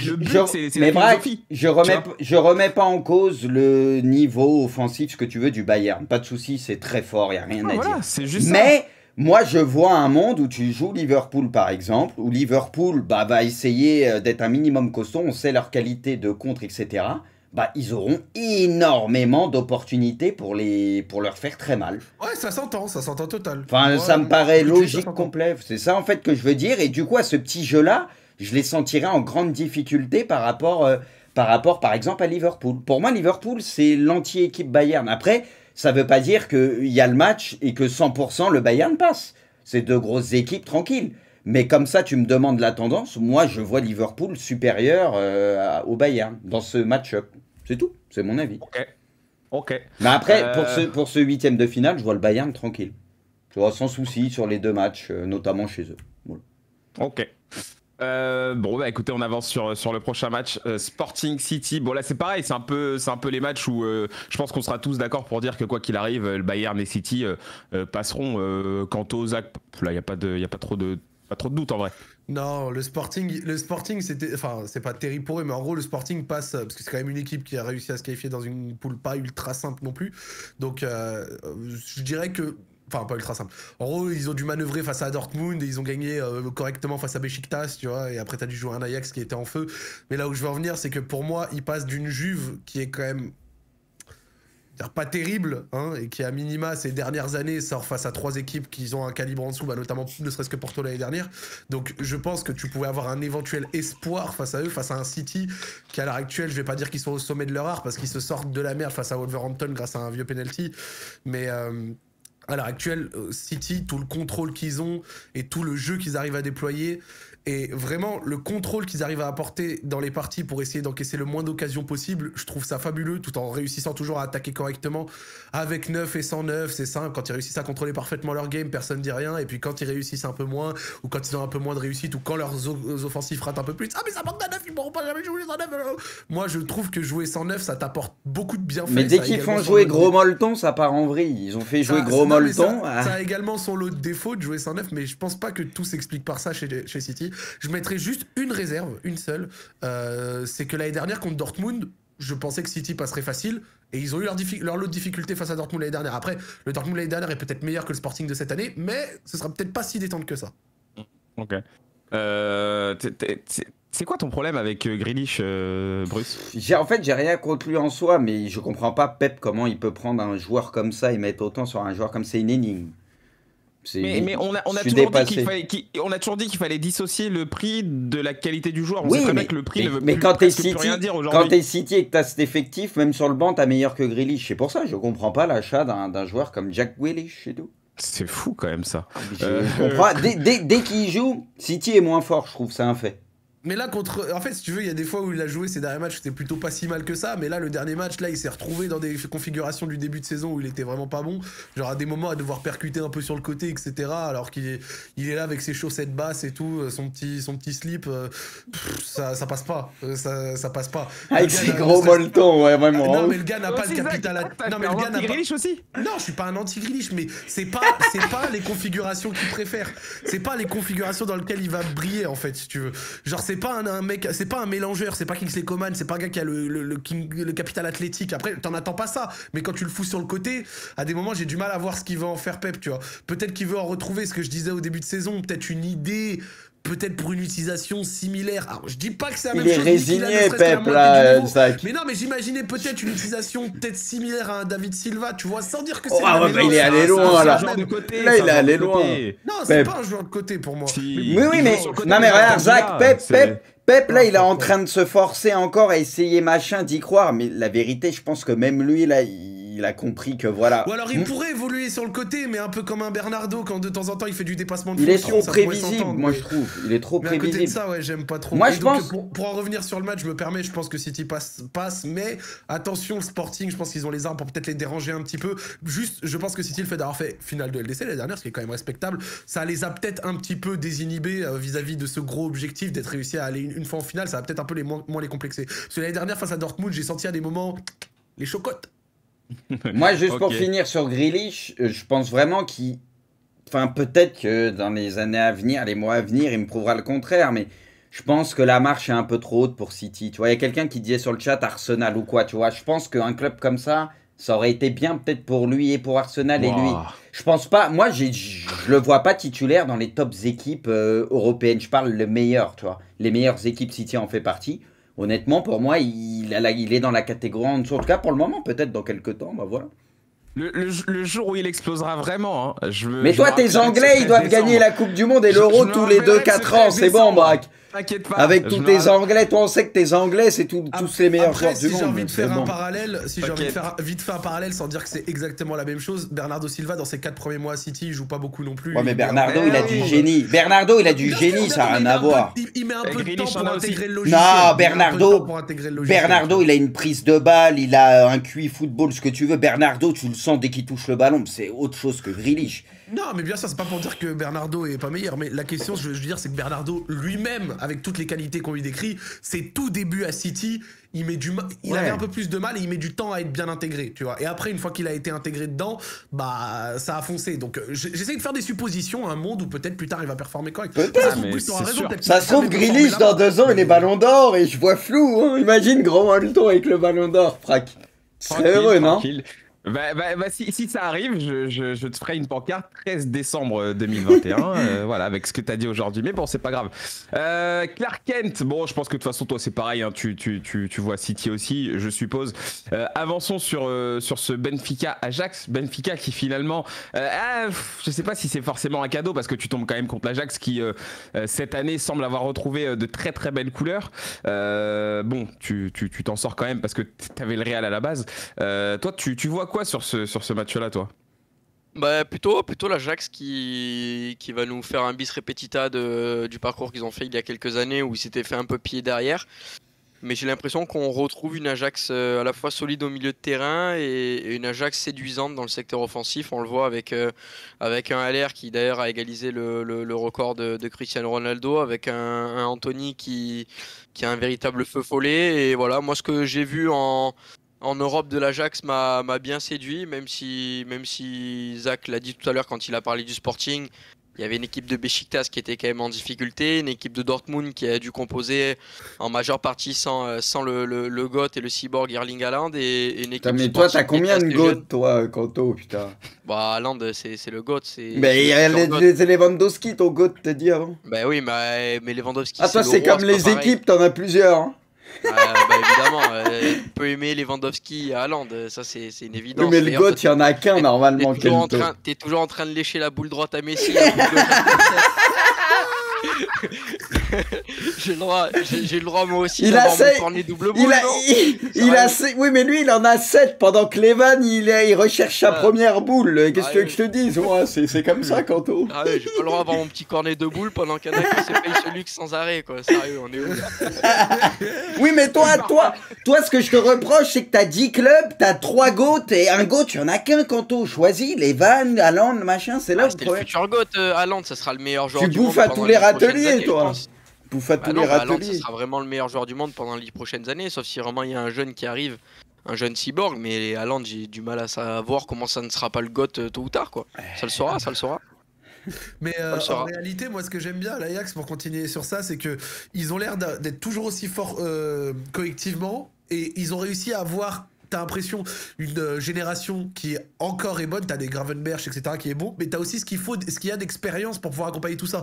T'as toujours les Tadic, t'as Dele Blind, tu vois, t'as Berghuis qui vient de Feyenoord, si je dis pas de bêtises, et t'as les David Neres, etc., qui ont pris un peu en bouteille, les Edson Alvarez, les Lisandro Martinez qui ont été un peu plus intégrés. Donc t'as toujours ce côté offensif fou, mais t'as un poil d'expérience et toujours tout ce qu'il faut, enfin ce qu'il y a de jeunes, tu vois, pour pouvoir exploser. Et en plus, leur plus gros investissement qu'ils ont fait, Sébastien Haller, pète la baraque.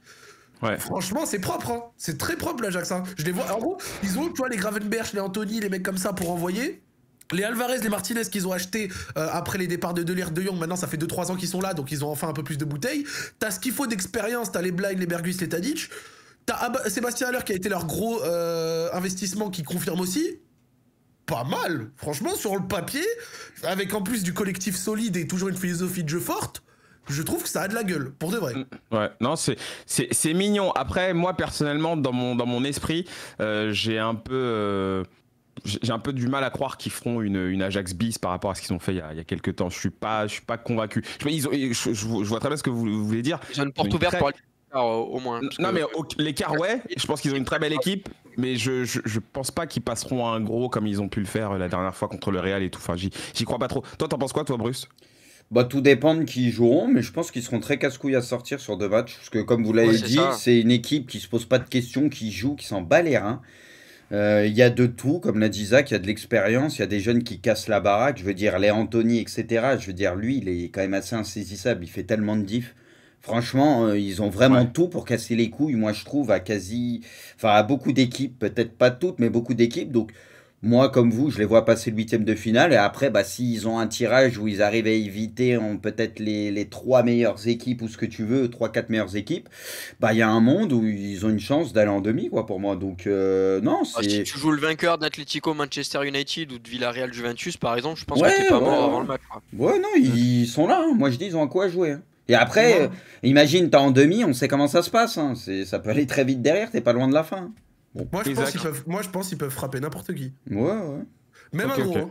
Le seul gros que je pense peut être l'antagoniste parfait en termes de contrôle, etc., les annihiler un peu, je pense, c'est City.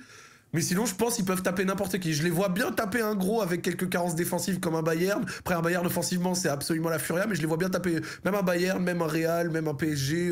Je les vois être capables de frapper absolument n'importe qui. C'est un avis, vraiment. Ok, très bien, c'est noté. Alors, on se garde... Après, le Real n'a pas des carences défensives énormes, je suis d'accord. C'est vrai que Courtois est majestueux cette saison, et même Militao, etc., est très bon. Mais je pense vraiment qu'il peut frapper n'importe qui. Alors, on fera Chelsea-Lille et PSG Real à la fin, je pense. Hein. Voilà, j'essaie de faire dans l'ordre, mais on se les garde pour la fin, vu que c'est les clubs français.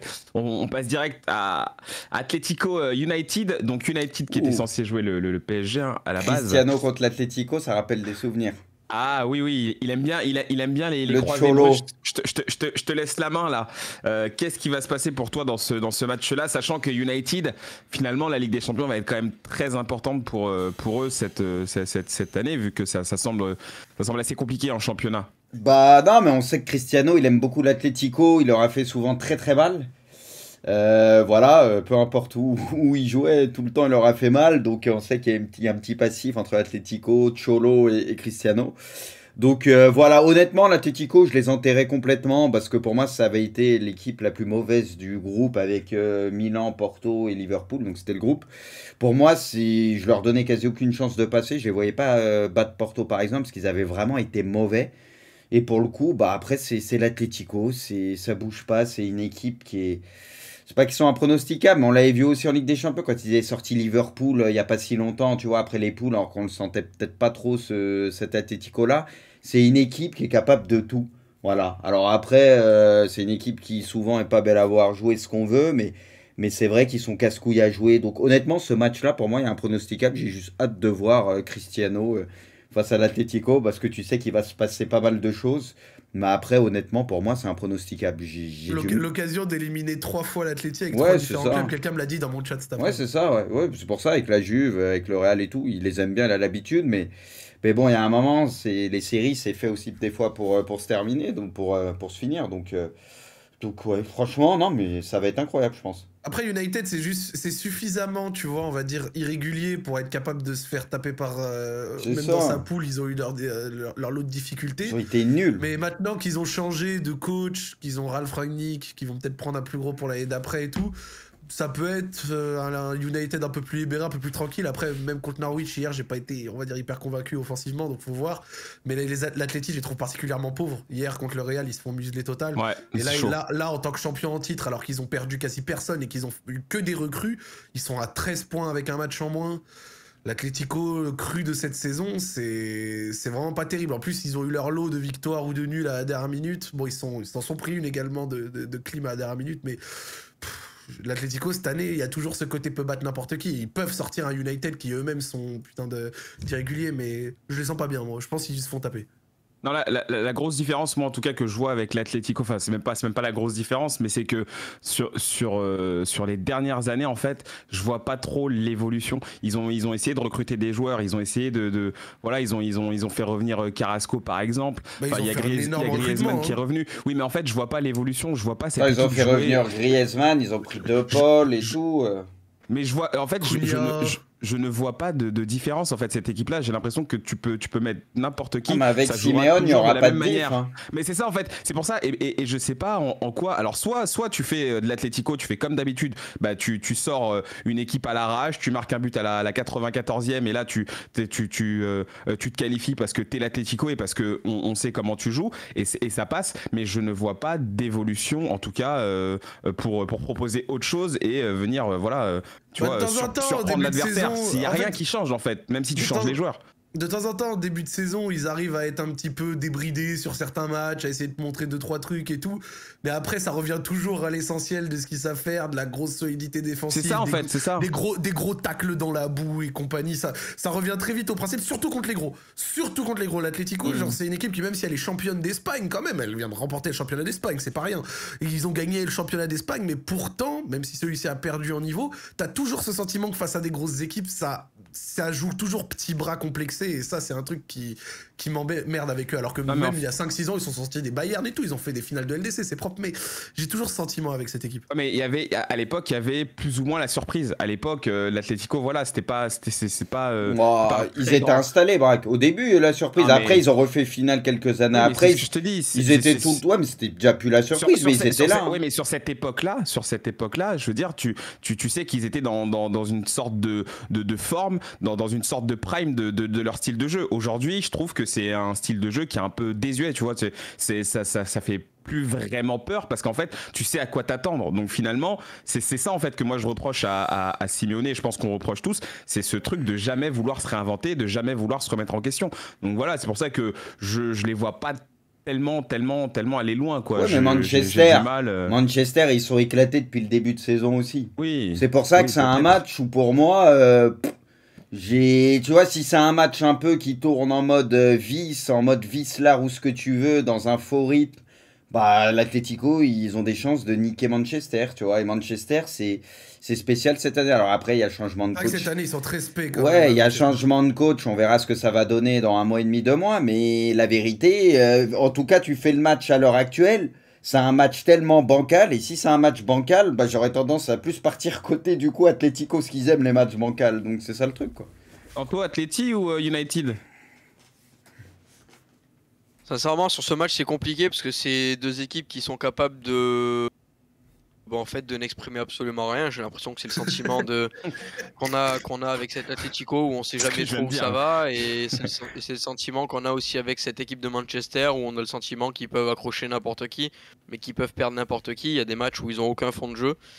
Ouais, j'ai l'impression que c'est un schéma qui peut se répéter un peu pour les deux équipes, et sincèrement, ça va être vraiment sur la forme du moment, et en parler maintenant au mois de décembre, ça me semble complètement incohérent, donc je peux pas donner d'avis là-dessus. Puis il leur manque, ils ont des absents derrière ces derniers temps, par contre. Je pense que ce sera une double confrontation bien naze. Hein. Je sais pas pourquoi j'attends pas grand chose. Ça se trouve, je me trompe total, ce sera un banger. Ouais, Cristiano Cholo, Atlético, quand même, il y a une histoire. Des fois, ça part en couille, tu vois.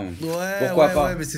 Mais entre ce United qui a aussi son lot de carences défensives, cet Atlético qui de temps en temps est un peu complexé et tout, ouais, j'ai du mal à voir une belle rencontre de football. En plus, tu dis un truc, c'est Simeone, il a du mal à se réinventer, mais Simeone, il se réinvente pas pour la simple et bonne raison que le mec croit toujours en sa façon de jouer. Le mec, tu sais, on entend souvent, ils sont dogmatiques et tout, on entend toujours ça sur des Guardiola, des mecs qui jouent l'offensif, mais il n'y a pas plus dogmatique qu'un Simeone qui joue toujours et qui retombe toujours sur cette patte de cette manière en jouant toujours de cette manière, tu vois. Le mec croit que c'est la meilleure façon de gagner, et de temps en temps, il gagne, et la preuve, il est champion d'Espagne. Donc, réellement, en soi, Simeone, c'est aussi le plus dogmatique à son échelle également, tu vois. À la vie, à la mort avec son système, et si ça passe pas, bah, virez-moi ou laissez-moi le temps de reconstruire un truc, mais je referai pareil, quoi. C'est souvent ça. Alors, Kanto, je te laisse la main. Villarreal, Juventus. Moi, je le trouve assez intéressant ce match parce que il paraît quand même assez équilibré. On a d'un côté une Juventus qui est un peu en difficulté, même si ça va un peu mieux là en championnat ces derniers temps. Un Villarreal, voilà, qui peut regarder très clairement la Juve dans les yeux. Ils ont en tout cas les arguments pour. Qu'est-ce que t'en penses de ce match-là, toi? Bah déjà, Villarreal, c'est un peu l'invité surprise, j'ai envie de te dire, parce qu'ils avaient quand même une dernière rencontre à Bergame où ils devaient aller chercher un résultat là-bas, faire au moins match nul pour pouvoir se qualifier. Moi, le premier, je m'attendais à un véritable attentat de Bergame sur Villarreal, et je me suis bien trompé. Ils sont parvenus à faire déjouer l'Atalanta et surtout à les punir d'entrée à la première occasion, je crois après quelque chose comme 2 minutes 30 de jeu sur une grosse phase de contre. Ils ont mené 2-0 assez vite, Ouais, c'est ça, exactement. Cette équipe de Villarreal, c'est l'exemple typique de l'équipe qui n'arrive pas à mettre un pied devant l'autre en championnat, mais qui arrive à avoir sa bouffée d'oxygène et son lot de surmotivation en Champions League. On en parlait peut-être au début de saison avec Lille, quand ça se passait pas trop mal, pas trop bien pour Lille en Ligue 1. On avait tendance à dire attention quand même, parce qu'en Ligue des Champions, il y a des équipes qui vont avoir tendance à se libérer, à se focaliser. Les joueurs qui sont au courant que c'est les rendez-vous à ne pas rater pour avancer dans leur carrière, et c'est un peu le sentiment qu'on peut avoir avec Villarreal où c'est vrai qu'ils sont pas dominateurs, 13e en championnat actuellement. Donc ça se passe pas très bien, 4 victoires seulement en 16 rencontres pour Villarreal, donc c'est quand même pas la meilleure saison de leur carrière et de leur histoire, pardon. Et puis finalement ben voilà, ça passe quand même dans un groupe qui sur le papier était pas évident, comme j'ai dit, avec Manchester United, avec l'Atalanta, avec les Young Boys. Et puis c'est un match qui est ouvert, comme tu le dis, parce qu'en face il y a une Juve où on sent que c'est une Juve qui est dans une phase de transition, dans une phase où pendant 2, 3, peut-être 4 ans, cette Juve-là ne sera plus la grande Juve qu'on a pu connaître, et que c'est peut-être le moment ou jamais de les taper avec une équipe surmotivée, avec un fond de jeu un minimum décent et beaucoup de conviction dans le jeu. On sent qu'on peut mettre en difficulté cette équipe de la Juventus. Donc je pense que voilà, c'est un match ouvert. La Juve peut être un petit peu favorite sur le papier de par son stature et de par son expérience et peut-être la qualité d'effectif. Mais Villarreal aura clairement quelque chose à dire dans la rencontre. On a posé tout ça, ouais, Zach, pareil. Pour moi, Villarreal peut battre la Juve. Je dirais que la Juve est toujours favorite, mais la Juve de cette année exprime tellement rien collectivement, c'est un vide total. Et c'est pour ça que limite, moi j'ai envie d'une victoire de Villarreal, pas parce que j'ai quelque chose contre la Juve, moi j'ai rien contre vous, mais Juventini, j'aime pas trop Massimiliano Allegri, ça vous le savez. Mais si on peut ravoir Amine qui vient miauler en live, Amine le supporter de la Juve qui vient miauler en live, après avoir eu son équipe qui se fasse taper par Villarreal, ça mon pote, ça c'est le genre de moment Nutella que j'ai envie de vivre. T'inquiète pas, ça va être remonté à ses oreilles et il sera là, je pense. Ça c'est le genre de truc que j'ai envie de vivre, mon pote, sincèrement. C'est vrai qu'à chaque fois qu'il vient, lui, alors il y a le fils Amine de Cholo et le fils de Cholo, ouais. Ah ouais, le fils de mais ce qui est drôle, c'est que c'est deux styles complètement différents. Tu vois, le fils de Cholo, c'est à la vie à la mort, tu vois, c'est le fils de Cholo, quoi. Et de l'autre côté, Amine, tu sais, c'est un côté un peu plus politique, tu vois. Atlético, Juventus, mais les deux, on les invite en plateau. Vous savez quoi, vous me donnez même pas de micro, je les écoute parler toute l'émission. Même pas, je veux un micro, je me cale, je me pose et je Nous, on sera là pour. Nous, on sera juste là pour faire les petites relances. Amine, pourquoi juste pour foutre la merde, tu vois ce que je veux dire? Non, c'est les petits pics, l'attaque. Tu chauffes le fils de Cholo. Tu veux leur poser une colle ou pas, les deux? Vas-y. Tu les fais débattre en disant c'est quoi selon vous les différences entre le style de jeu d'Allegri et de Simeone. Tu te poses et tu regardes les monstres parler pendant 1 heure. Mais tu sais que Zach, là tu viens de donner une grande idée là. Je te jure que tu viens de donner une grande idée. Là, on va y réfléchir. Et t'admires. Tu sais quoi, on va y réfléchir. On va y réfléchir. Et non après on dit qui a gagné le débat, qui nous a convaincus, tu vois. Comme ça on les chauffe, on dit pour le moment il est devant toi, est-ce que tu peux retourner un peu ça ou pas, tu vois. Je le prends très premier degré, je vous le dis. Bruce, à ton tour, dans ce match-là, Villarreal, Juve, toi, en plus tu connais bien le championnat italien, du coup. La Juve sur ce match-là. Bah, la Juve, c'est une catastrophe. Ils sont très malades. Phase de transition, comme l'a dit Kanto. Pour moi, il faudra quelques années, surtout qu'ils ont des problèmes d'oseille. Enfin, ils sont dans des histoires. Ça sent vraiment pas bon pour eux. Après, Villarreal, comme vous l'avez dit aussi, en championnat, etc., c'est vraiment pas fou. Moi, je les voyais vraiment pas passer à l'Atalanta. Et pour le coup, ils ont réussi à gagner. C'est une grosse surprise pour moi, à l'Atalanta. Donc, honnêtement, c'est le genre de match qui est assez impronosticable. Voilà, je vois pas forcément de favoris, mais c'est vrai que la Juve, ça fait très peur. Ça fait très peur. Après, pour les deux équipes, j'ai envie de te dire, c'est peut-être la petite éclaircie, tu vois, parce que, bon, ils sont encore qualifiés en Ligue des Champions. Il y en a un des deux qui va passer, qui sera en quart de finale. Donc, c'est peut-être l'éclaircie dans leur saison. Voilà, donc on sait qu'il peut y avoir un petit supplément d'âme sur ce match-là, et on va peut-être voir finalement des beaux matchs. On va être surpris, j'en sais rien, mais c'est vrai que la Juve, ça fait flipper cette saison. Quelqu'un a voulu te contre Uno en te disant tellement malade qu'ils ont battu Chelsea. Alors ils sont pris une valise à Stamford Bridge. Ils sont 6e de Serie A et même dans la victoire contre Chelsea, ils ont le ballon, je crois 30% du temps, ils se font éclater. C'est non mais là c'est Amine.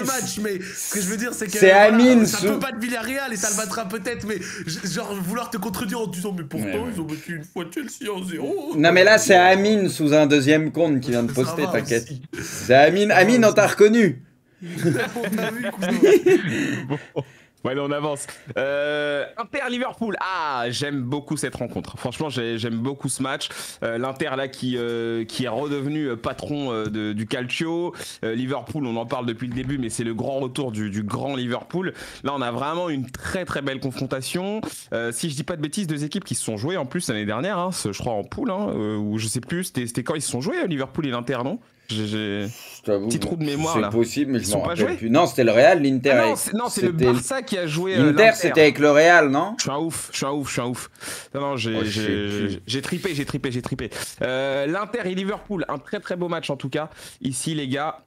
Zach, on va te laisser commencer. Oui. Bon, ça reste de la fiction, mais concrètement, c'est quoi un petit peu toi ta tendance là sur ce match-là? Moi, vous savez mon avis sur l'Inter en LDC en général. Mais là, ils ont passé les poules. Ouais. Ils ont réussi à finir devant le Sheriff Tiraspol. Et non, en vrai, je rigole parce qu'en plus, en Serie A, ils sont bien. En plus, en Serie A, je les complimente de fou et tout. C'est pas ce qu'ils font. En réalité, je pense que Liverpool sera quand même trop compliqué à aller chercher. Mais l'Inter, rien que ce qu'ils font à Cagliari ce week-end, là, je l'avais vu dans les résumés avec un Nicolo Barella de très haute volée.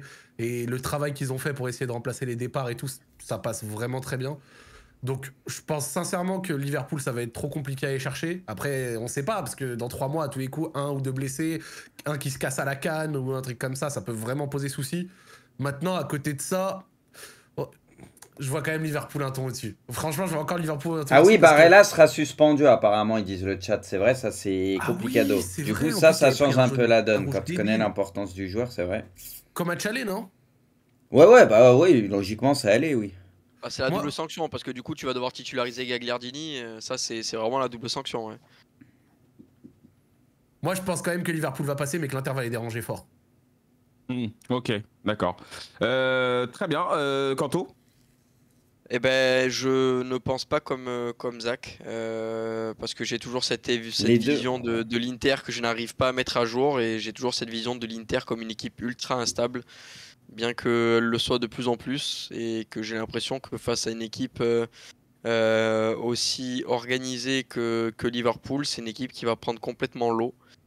Et j'ai hâte de voir cette rencontre en tout cas, mais je pense que Liverpool va passer sans trop de difficultés. Ah d'accord, ok. Bon, donc Liverpool. Bruce, toi, c'est compliqué ce match. Hein. J'ai la sensation quand même parce que finalement l'Inter, ça reste une équipe. Je sais qu'on en parlait très récemment. Tu les trouvais quand même assez costauds. Il y a quand même beaucoup de talent aussi dans cette équipe-là. Mais là, c'est quand même Liverpool en face. Ouais, ils sont bons, mais il leur manque quelque chose pour moi pour pouvoir, sur 2 matchs, je pense, sortir une équipe du calibre de Liverpool. Voilà, en plus, avec Barella, oui, c'était la patate sur Militao. Il sera pas là les 2 matchs, du coup, apparemment, ce que dit le chat. On sait qu'il est ultra important dans cette équipe. Voilà, l'Inter, il y a de quoi faire. Je pense qu'ils auraient eu leur chance contre beaucoup d'équipes. Mais contre Liverpool, la marche me semble un peu trop haute. Franchement, Liverpool, pour moi, c'est peut-être l'équipe la plus impressionnante aujourd'hui, ou dans les 2-3 au choix après. Je pense que Liverpool, c'est un cran au-dessus et ils se qualifieront. Mais l'Inter, même si je les porte pas dans mon cœur, je pense que vraiment que contre beaucoup d'autres équipes, ils avaient vraiment leur chance, tu vois, ils ont pas eu de chance au tirage. Non, bon, après, il n'y a pas de, comment dire, il n'y a pas trop de doute sur ce match-là. On semble assez clair. C'est plutôt Liverpool qu'on voit. Maintenant, on va parler des clubs français, si vous le voulez bien. On a parlé de Chelsea-Lille un peu tout à l'heure. Du coup, on va commencer par ce PSG-Real. Le PSG qui s'attendait à jouer United. Le PSG en 8e à chaque fois, on l'a dit aussi, a pas que des tirages cléments ces derniers temps. Là, c'est un PSG qui semble aussi très désorganisé. On l'a beaucoup dit aussi dans les récentes émissions. Là, c'est le Real. C'est un match de retrouvailles aussi. Bruce, on commence par toi. Toi, t'es très pessimiste, en tout cas cette saison. J'ai même l'impression que très pessimiste que les saisons. Ouais, t'es très pessimiste, mais t'es aussi très pessimiste par rapport aux précédentes saisons. Là, cette fois-ci, t'en es où là, quand on voit que c'est le Real? Non, mais je veux dire, t'as du mal à être très optimiste. On va pas se mentir. On voit souvent jouer le Real, on voit tous les matchs de Paris, ce que tu veux. On est tous d'accord, je pense, pour dire que Paris, c'est moins fort que le Real de ce qu'on a vu jusqu'à maintenant. Je veux dire, le Real, on a vu que défensivement, ça pouvait être solide avec Courtois. Alaba, il s'est très bien intégré. Militao est très bon en ce moment. Le milieu de terrain, on sait qu'il y a les expérimentés, ça bouge pas. T'as un Vini qui marche sur l'eau, t'as Benzema qui est incroyable, etc. Voilà, on sait le Real ce qu'ils font et là où ils veulent aller, on le comprend. Tu vois ce que je veux dire? Ils ont trouvé une certaine solidité. Alors que Paris, ça continue à chercher, ça cherche. Je veux dire, défensivement, on dit tous que c'est pas incroyable et que tu peux leur mettre des buts et tu peux les mettre en galère. Dans le jeu, c'est vraiment pas ça. Voilà, donc à moins qu'en 1 mois et demi, 2 mois, ils arrivent à changer beaucoup de choses, etc. et que ça aille beaucoup mieux au niveau du jeu, que ce soit un peu plus équilibré, qu'il y ait moins d'espace. Pourquoi pas? Voilà, pour moi, contre le Real, ils auront une chance, Paris. Quoi qu'il arrive, même si le Real, pour moi, aujourd'hui, est supérieur à Paris, ils pourront peut-être les éliminer. Je vois le Real favori, mais pour moi, il n'y a pas un gap non plus extraordinaire au point de penser que ça sera un non-match. Je vois pas ça. Tu vois, je prends souvent Liverpool en exemple, mais j'aurais été beaucoup plus inquiet contre Liverpool, tu vois, par exemple. Contre le Real, il y a un tempo, ils sont capables d'essayer d'aller vite en contre et tout, avec un Vini et tout, mais... En général, tu sais, ils sont capables aussi de prendre leur temps. Tu sais, ils ont un tempo un peu plus lent que les équipes anglaises, dont Liverpool, par exemple. Tu vois, d'une équipe qui se projette très vite tout le temps, etc. Ou le Bayern, par exemple, qui est capable de le faire aussi. Tu vois, donc je pense que le rythme du match fait que le PSG peut poser des problèmes au Real et posera des problèmes au Real, c'est sûr. Après, aujourd'hui, tu me demandes, je vois un petit avantage quand même pour le Real, quoi. La logique veut ça. Après, dans 1 mois et demi, peut-être, il se sera passé beaucoup de choses. Voilà. Ok, donc avantage Real pour Zach. Toi qui aimes bien le Real. Ouais. Tu vois quoi, toi, sur ce match? Moi, je vois le Real passer, mais comme je dis tout le temps dans hors-jeu, le PSG, ils peuvent battre n'importe qui dans la mesure où ils ont la qualité individuelle pour pouvoir taper n'importe qui. Ils ont des joueurs absolument extraordinaires sur certains plans, des mecs capables de te débloquer des choses, de te créer des trucs à partir de rien. Et là où je les attends, enfin là où je pense qu'ils vont se faire frapper à moins d'un recrutement, peut-être en janvier, on sait pas, mais je les vois bien se faire maîtriser au milieu quand même. Je pense que c'est là où ils risquent d'avoir des problèmes avec un Modric qui hier encore à 36 ans nous montre des choses qu'il est capable de faire. Le match qu'il fait, il est fou encore hier. Un Toni Kroos pour contrôler des tempos, c'est très fort également. Casemiro le CRS, même s'il est pas trop complémentaire leur milieu de terrain. Ouais. Moi je trouve que le milieu du Real est très bon. Il y a toujours en plus d'autres touches à apporter. Des Camavinga quand il rentre, c'est pas mal. Des Valverde pour de la profondeur et des efforts répétés, c'est très bien aussi. Donc là où je veux en venir, c'est que je vois le Real passer, mais je pense que le PSG a totalement les armes de passer et de poser même de gros problèmes. Mais en fait, c'est particulier parce que le PSG est tellement mauvais individuellement que je les vois capables de pas exister, comme je les vois capables de les taper avec de la réussite ou même... comme le match contre le Bayern à l'aller, tu vois, en se faisant dominer peut-être, mais comme tu dis, avec le PSG, on sait qu'ils peuvent en mettre 2-3 sans jouer bien, c'est ça, c'est une de leurs forces. Mais après, c'est vrai que Verratti, est-ce qu'il sera là à ce moment-là, Neymar, etc., on ne sait pas, c'est ça aussi le souci. C'est que collectivement, ce que produit le PSG, c'est tout le temps mauvais, mais individuellement, ils ont ce qu'il faut pour pouvoir poser problème. Et sauf que le foot, t'as beau être aussi collectif que tu veux, au bout d'un moment, si les individualités envoient une dinguerie, bon, il y a des moments où tu peux pas faire grand chose, et c'est exactement pour ça que je vois le PSG capable de gagner, tu vois. Mais à côté de ça, je tiens quand même à dire que le Real, c'est pas mal défensivement cette saison. Un Militao s'affirme de plus en plus. Heureusement que Courtois est arrivé 8ème au tournoi, au trophée Lévi-Yachine. Depuis quelques années, il est top 2-3 gardiens au monde, Courtois. Mais je sais pas pourquoi. Je sais pas pourquoi il est peut-être en France, parce qu'avec les Belges, le SEM, etc. J'ai l'impression qu'il est sous-coté. C'est un truc de ouf. Le mec. Courtois est trop fort. La défense du Real est vraiment pas mal également. Et le fait d'avoir lâché Ramos, ça a été fait au bon moment, je trouve. Et leur milieu est toujours aussi solide. Et en plus, ils ont par-dessus ça une attaque qui répond présente. Donc, bon, bah, faut voir. Hein, mais moi, à l'heure actuelle, je pense que le Real passe. Quant au PSG Real. Déjà, la bonne chose pour le PSG, c'est qu'on a enfin une date et un adversaire pour pouvoir peut-être commencer la carrière d'entraîneur au PSG de Pochettino. On a une date pour voir si au fil des matchs de Ligue 1, Pochettino est capable de mettre en place quelque chose. C'est vrai que quand tu avances un petit peu à l'aveugle avec un effectif de qualité, bon, on peut essayer éventuellement de lui trouver des excuses, bien qu'on arrive quand même largement à court d'excuses. Mais là, voilà, c'est le moment de vérité, c'est le moment que les supporters attendent. Le championnat, on aime bien, mais on sait que le PSG le gagne 9 fois sur 10. Les phases de poule, on aime bien aussi, mais on sait que le PSG va se qualifier 9 fois et demi sur 10. Et les supporters attendent... Oui, 10 ou 10 sur 10 même, t'as raison, mais le moment de vérité vis-à-vis des supporters, c'est lorsque les matchs à élimination directe avancent.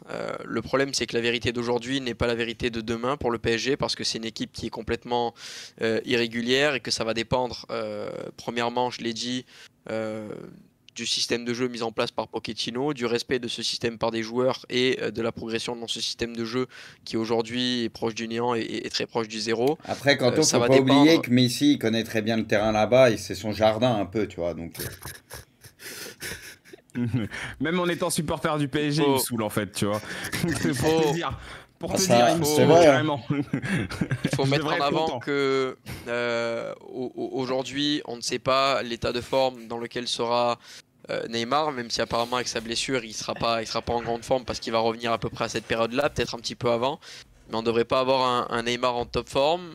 Il faudra voir l'état de forme de Kylian Mbappé, de Léo Messi, si en 2 mois son acclimatation à l'équipe un petit peu évolué. Et surtout des éléments clés comme Marco Verratti pour arriver à lutter face au milieu des Merengues. Je pense que sans Marco Verratti, ça sera quand même très compliqué, même si on a un Herrera ou un Gana Gueye qui font des saisons assez correctes, j'ai envie de dire, par rapport à l'ensemble de l'équipe où c'est assez tristouné. Je pense que face à Kroos, Modric, éventuellement Casemiro, Valverde et toute l'armada, je pense que ça me semble quand même très compliqué. Et ensuite, la forme de Marquinhos, Kimpembe s'il s'est remis les idées en place. Ramos aussi, qui connaît bien le terrain, peut-être il fera son 2e match à ce moment-là. Exactement, de Sergio Ramos, savoir si ce problème de blessure sera résolu. Hakimi, savoir si pareil il sera dans un état de forme décent. En fait, là où je veux en venir, c'est que sur le papier, on peut se dire que le Real est favori et que c'est plutôt un bon tirage pour le Real. Mais en réalité, cette équipe du PSG, on a tellement peu... Non, c'est un mauvais tirage pour le Real, Kanto. Parce que Paris était deuxième, c'était un des pires deuxièmes, quand même. Oui, non, mais ce que je veux dire, c'est que de ce qu'on voit pour le Paris Saint-Germain depuis le début de saison, en termes de qualité de jeu, du côté du Paris et du côté du Real, c'est vrai qu'on pourrait dire que le Real est quand même largement favori. Sauf qu'on a tellement d'inconnus autour de ce PSG-là, par rapport à l'état de forme des joueurs, par rapport à la progression des joueurs, et surtout par rapport au fait de est-ce que les 3 de devant vont vouloir défendre comme on les a déjà vu faire en Champions League quand ils se sont arrachés la gueule et ils se sont fait chier à courir 8 ou 9 bornes dans le match, ou est-ce qu'ils vont se contenter d'en faire 6 en marchant? C'est toutes les questions qu'on peut se poser. En tout cas, je pense que ce retirage au sort est assez catastrophique pour le Real Madrid, parce que si le PSG sait à quoi s'attendre et sait sur quel point travailler, le Real aujourd'hui ne sait absolument pas face à quel PSG il va jouer. Mais tu sais, mais pour revenir, juste rebondir 2 secondes sur ce que tu viens de dire, vous avez vu ce qu'il a dit Pochettino à la fin du match avec l'interview d'Henry et tout, un peu les questions qu'ils lui ont posées, vous avez suivi? Non, j'ai pas écouté, j'ai vu, ils ont fait des zooms bizarres là d'ailleurs, mais j'ai pas écouté. C'est là où c'est un peu inquiétant, c'est qu'en gros Henry il dit ouais, Pochettino pourtant moi je l'ai bien connu et tout, lui ça a toujours été des équipes hargneuses, tu vois, très combatives, ça presse, tu vois, ça veut récupérer le ballon, etc. Ouais, ils vont à la guerre quoi. En gros il dit putain, comment ça se fait que avec le PSG on reconnaît pas ça, alors qu'en général tu reconnais ça avec lui ou quoi. Et en gros Pochettino ils lui ont posé la question un peu, tu vois, et Pochettino en gros il te dit, tu sais, le mec tu sens il est résigné, il te dit on n'est pas capable de le faire. Il a dit, je peux pas. En gros, il te disait, si tu lis entre les lignes, on est capable de le faire un petit peu par intermittence, mais c'est impossible. Il dit, en gros, c'est impossible de faire ce que je faisais avec Tottenham à Paris ou ainsi de suite, parce que t'as pas les mêmes joueurs, pas les mêmes profils. En fait, c'est ça la réalité, c'est ce qu'on sait tous, c'est que avec cette équipe comme ça, les joueurs, les profils de joueurs, pour l'intensité, le pressing, jouer très haut, parce qu'il lui dit pourquoi vous jouez pas plus haut, etc. En gros, il dit c'est compliqué, on peut le faire un petit peu, mais en gros, il te dit que sur une partie, ok, mais sur tout un match, ils finiront par se faire ouvrir et ils seront cuits pour les 30 dernières minutes, quoi. Si tu as un minimum raisonnable, tu te dis que si tu pars du principe que Kylian Mbappé ne court pas, que Léo Messi ne court pas et que Neymar ne court pas, voire qu'André Di Maria ou Mauro Icardi, si jamais eux aussi sont en place, ne courent pas. Bien que Di Maria, je me rappelle, son travail défensif face à City avait été assez lunaire tellement il avait été incroyable dans ce rôle-là. Mais c'était une des rares fois où pour ma part, je l'avais vu être aussi défensif. Bref. Si tu as 3 devant qui ne font pas beaucoup d'efforts défensifs, ça implique que forcément tu aies des milieux qui, eux, travaillent énormément. La question qu'on peut se poser du coup, c'est est-ce que les milieux de terrain aujourd'hui du PSG sont capables de travailler pendant 90 minutes et la réponse est non. Marco Verratti est incapable de courir pendant 90 minutes sur un terrain. Si la charge défensive et s'il joue face à une équipe qui fait bien tourner le ballon et qu'il est obligé de presser comme un gros kleps, il est incapable de le faire pendant plus de 70 minutes. Ander Herrera, je pense que c'est beaucoup trop frêle pour effectuer un gros travail de sable comme ça pendant 90 minutes. Les seuls qui sont éventuellement capables de le faire, c'est peut-être Gana Gueye et Danilo Pereira, mais dans un registre où footballistiquement parlant, tu te prives quand même de quelque chose. Braque, je vois que tu fais la tête. Non, mais c'est pas ça, je fais la tête parce que je comprends pas pourquoi Bruce il affiche la conférence League. Parce que je l'avais pas affiché encore, pendant que ça parlait, je l'affichais en même temps. Mais là, on est en train de parler de la Ligue des Champions, tu fais n'importe quoi là. Mais c'est pour ceux, parce que sinon mais sinon on va pas la montrer la conférence et je voulais la montrer pour ceux qui avaient pas vu peut-être. Zach, toi t'étais pas d'accord là sur ce que disait Kanto. Toi tu penses que le milieu il peut le faire? Moi je pense que même un Verratti peut être utile sur 90 et même au-delà des 90. Après t'as toujours le changement et un Danilo Pereira qui rentre même pour 20 minutes, ça peut t'apporter de la stabilité. Mais après à côté de ça, moi là où ils auront du gros souci, et là où je suis d'accord, et c'est ce que vous avez dit, c'est le 7+3. Si c'est encore on défend à 7 et il y en a 3 qui bougent pas, va faire du 7+3 face au Real, va faire du 7+3 alors que t'as tes latéraux qui sont très offensifs et qui eux-mêmes peuvent avoir des carences défensives, genre face à des Vinicius, tu vois, on va dire par exemple un Hakimi qui lui est trop offensif, ça peut te poser de gros problèmes. Après peut-être que Paris devrait tenter une défense à 3 mais pour plus de stabilité. Mais c'est vrai que dans l'interview l'équipe il avait dit moi si vous voulez connaître mon style de jeu, vous voyez ce que j'ai fait à Tottenham, vous voyez ce que j'ai fait à l'Espagnol, et il dit ça c'est notre style de jeu. Maintenant on est à Paris, on gagne pas de la manière dont je veux, on gagne on s'adapte un peu à ce que j'ai et aux forces en présence, et donc du coup ça change la chose. Mais je pense que le Real ça va être dur. Je pense que le Real de cette année va être compliqué à manœuvrer à sa manière, tu vois.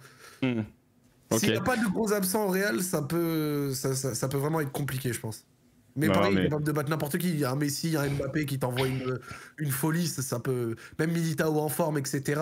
Face à un attaquant de la qualité d'un Mbappé cette saison, ça peut vraiment être compliqué. Moi, ce qui me fait un peu peur, c'est que en fait, je pense que le PSG peut tomber dans un truc où ils vont un petit peu sous-estimer le Real, et ça me fait peur par rapport au Paris Saint-Germain. Paris sous-estimer le Real? Ouais. Mais en quoi? Comment à l'heure actuelle ils peuvent sous-estimer le Real? Sous-estimer le Real parce que le Real, un peu avant que là ils reviennent très très bien, là en ce moment ils sont assez incroyables, mais ils ont eu une période où franchement, il y a beaucoup d'équipes, je pense, qui les voyaient.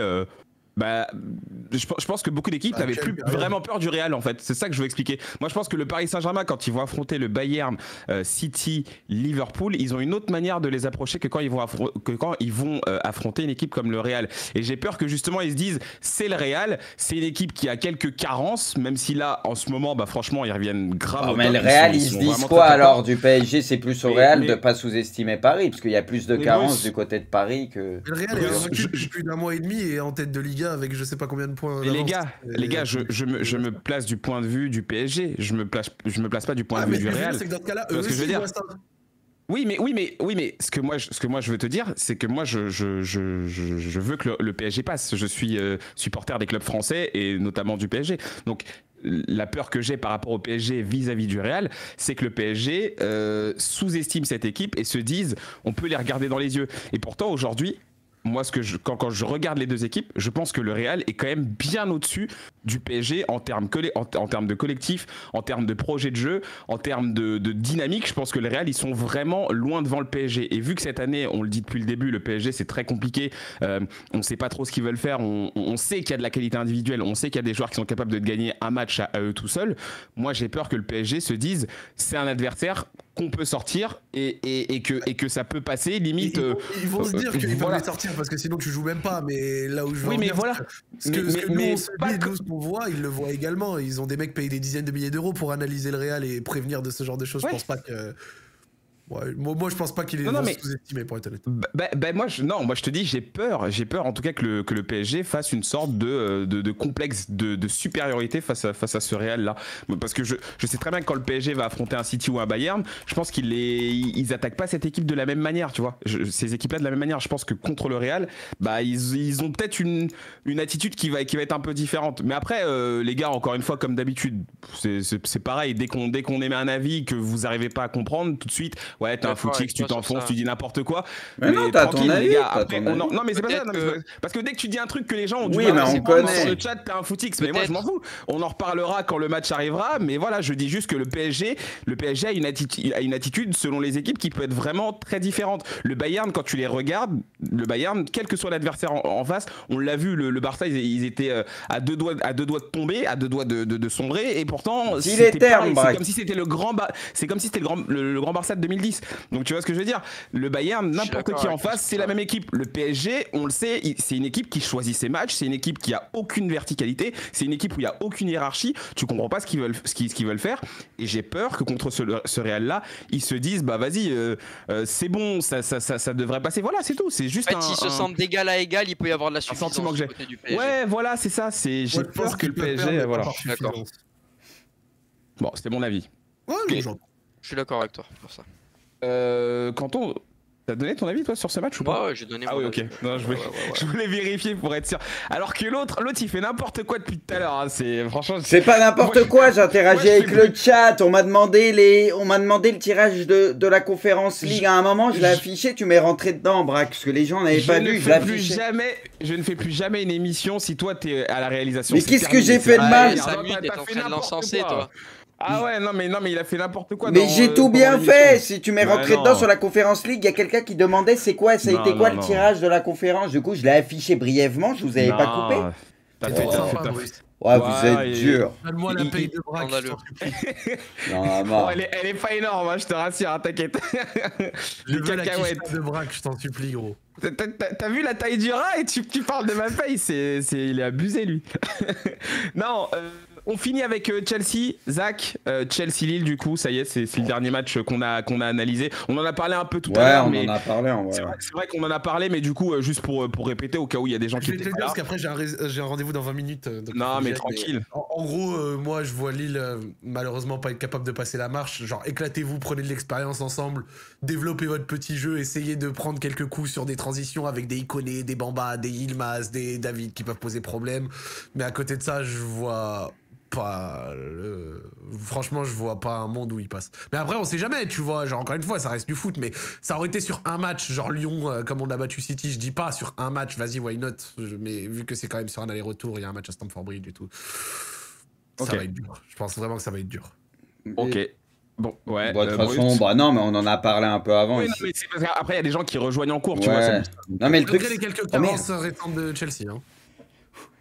Hein. Ok. Qu'est-ce que tu. non, mais là, c'est une catastrophe. Bruce, du coup. Non, mais moi, j'ai déjà un peu dit tout à l'heure, mon avis, c'est que oui, Lille, je pense qu'ils seront pas ridicules, mais Chelsea, bon, c'est un cran au-dessus, et voilà, de toute façon, Chelsea, j'en fais un de mes favoris, encore une fois, je pense qu'ils seront très durs à battre, mais voilà, Lille, je pense qu'ils sortiront la tête haute de cette compétition, voilà. Ok, et Quentin, toi, tu disais Chelsea, pas photo. Lille, très beau parcours, merci à eux. Le gamin, à l'année prochaine. Ah oui, c'est vrai que tu les avais carrément dégagés, toi. Mais oui, pour moi, il y a trop d'écart. Ouais. Bon, ça marche. On finit avec le Pronogate. Je ne te demande pas de jingle, bien sûr, Bruce. Juste d'afficher le nouveau classement, si ça a bougé. Non, je l'ai pas, le nouveau classement. Si, t'as le classement, bien sûr. Non, que tu je l'as, l'ai pas. Bien sûr que tu l'as. Affiche-nous le pas, classement. je l'ai pas, je l'ai pas. Si. Braque, c'est moi qui m'occupe de la régie. Je te dis que j'ai pas le classement. Qu'est-ce que tu veux que je fasse? On l'a vu, on vient de le voir. Donc, s'il te plaît, mets-nous le classement. Après, je vous donnerai bien sûr les pronos des matchs. Toujours premier avec 39 points, bien sûr. Kanto, deuxième avec 37. À égalité avec le FC Guez. Zal a 35 points. Zal a été le seul à passer son combi cette semaine. Zach Nani, 30 points. Égalité avec Bruce, vous refermez la marche. Bruce, mais c'est les connaisseurs au fond et ceux qui votent au hasard, bah devant ça bouge pas.